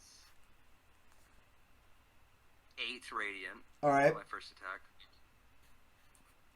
And I think I already used Fear of the Small today, You did. but I forgot to check it off, so I will check that off. Yeah. And then I will attack again. I would not recommend that, given the fact that he's at negative 14 hit points. Oh, my bad. You had 1 hit point, and I'm like, I'm okay, I'll let him smite. This will be good. So, you walk up, and just with nothing but just disappointment. There's just no sign of combat or anything abnormal on your face. What has he done? And you just wind up and get oh wait, are you doing this lethally or non-lethally? Bonk. Okay. You just raise your fist up and just kneel down on him and give him a nice bonk on the head. He's just out cold. And the I knock him to the ground. Yes. And I stand over him and I put my hand on Gildry's shoulder and I go, I'm sorry, sorry, stole your kill. That's fine. Just have it. It's yours. Take your moment. And the cookie cutting of the wall seems to subside. Hell yeah. I guess I cuff the traitor. Like while he's unconscious. Yeah, I get you. Yeah, you just apply manacles. Yeah. What's your plan with him? He's all yours. Yeah, what he said. All right. He just takes the pike and just stabs it right in his neck. Oh, okay. Wow. I mean, what was I gonna do? Trial? Treason punishable by death. Trial succeeded. Stab. Okay, your call, you're the king. Yeah. Unleash. I mean, I've never really thought of myself as a king, but whatever. You're the head honcho, my liege, your grace. Oh, I like the sound of that. I might get that tattooed on my chest. If I may.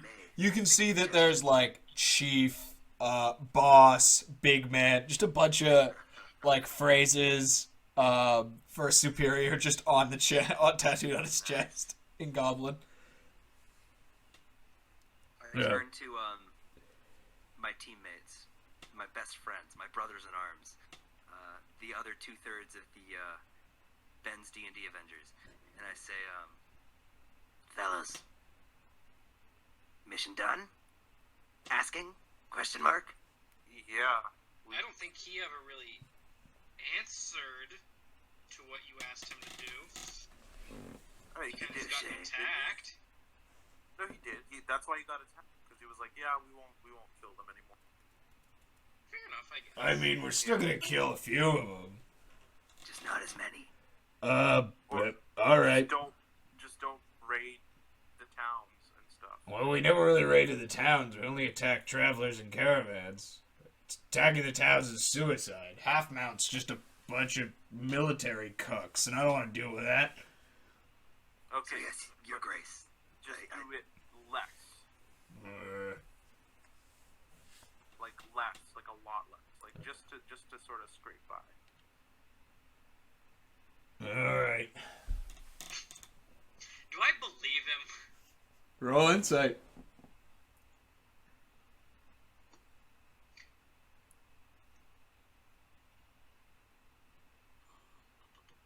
14.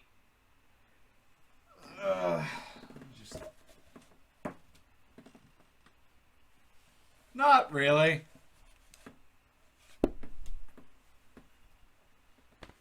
So, we come to an impasse.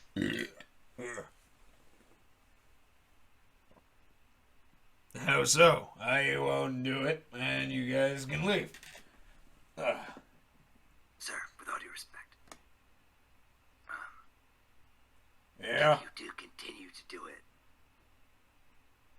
your grace, it is, with all due respect, no concern to me, or any of us. Your head will be on the chopping block when the humans assault your walls, and now, without who I can presume was a trusted member of your court, Not anymore. stalwart ally before this unfortunate incident, I can imagine that your position would be significantly weakened politically and militarily, which leads me to believe that perhaps calling back on the violence, at least for now, may be a wise decision to prevent total war and national obliteration of your people, language, and culture. Alright. Just a suggestion.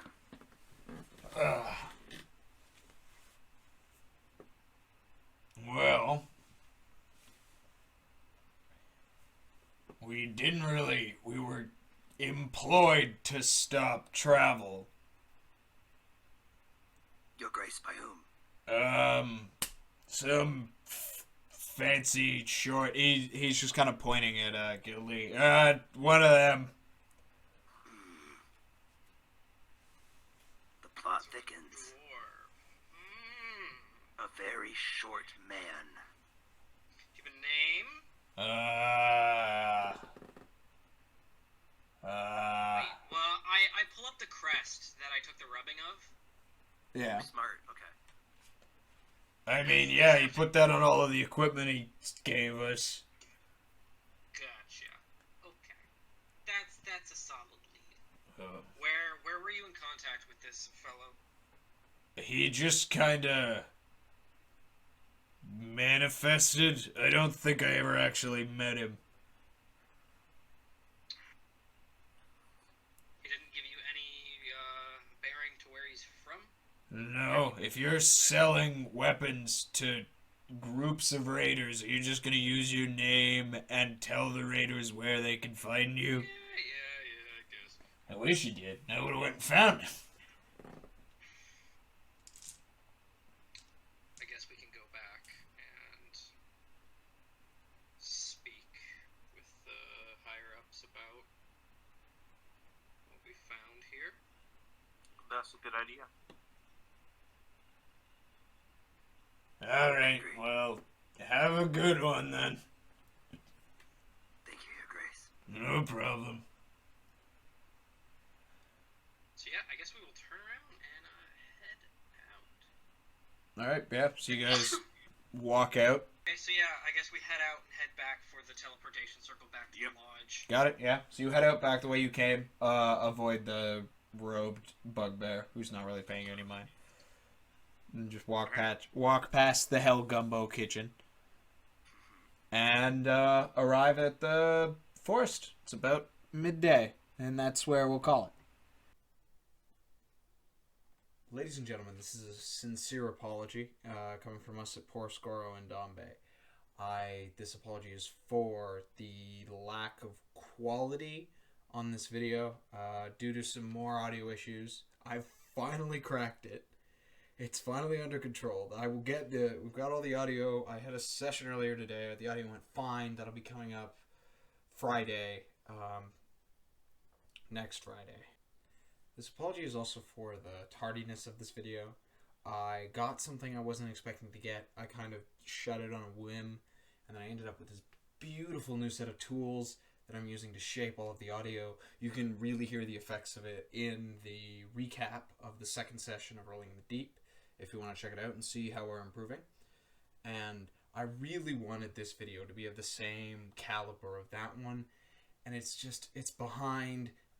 Using the varying levels of audio, it's just too hard to properly do. So this is, cross my heart and hope to be desecrated in the plains of oblivion, the last video without a good, thorough edit. Hopefully it's going to be the last late one as well, but I do not want to make promises I can't keep. So thank you for going through this video, and I hope to see you in all further endeavors.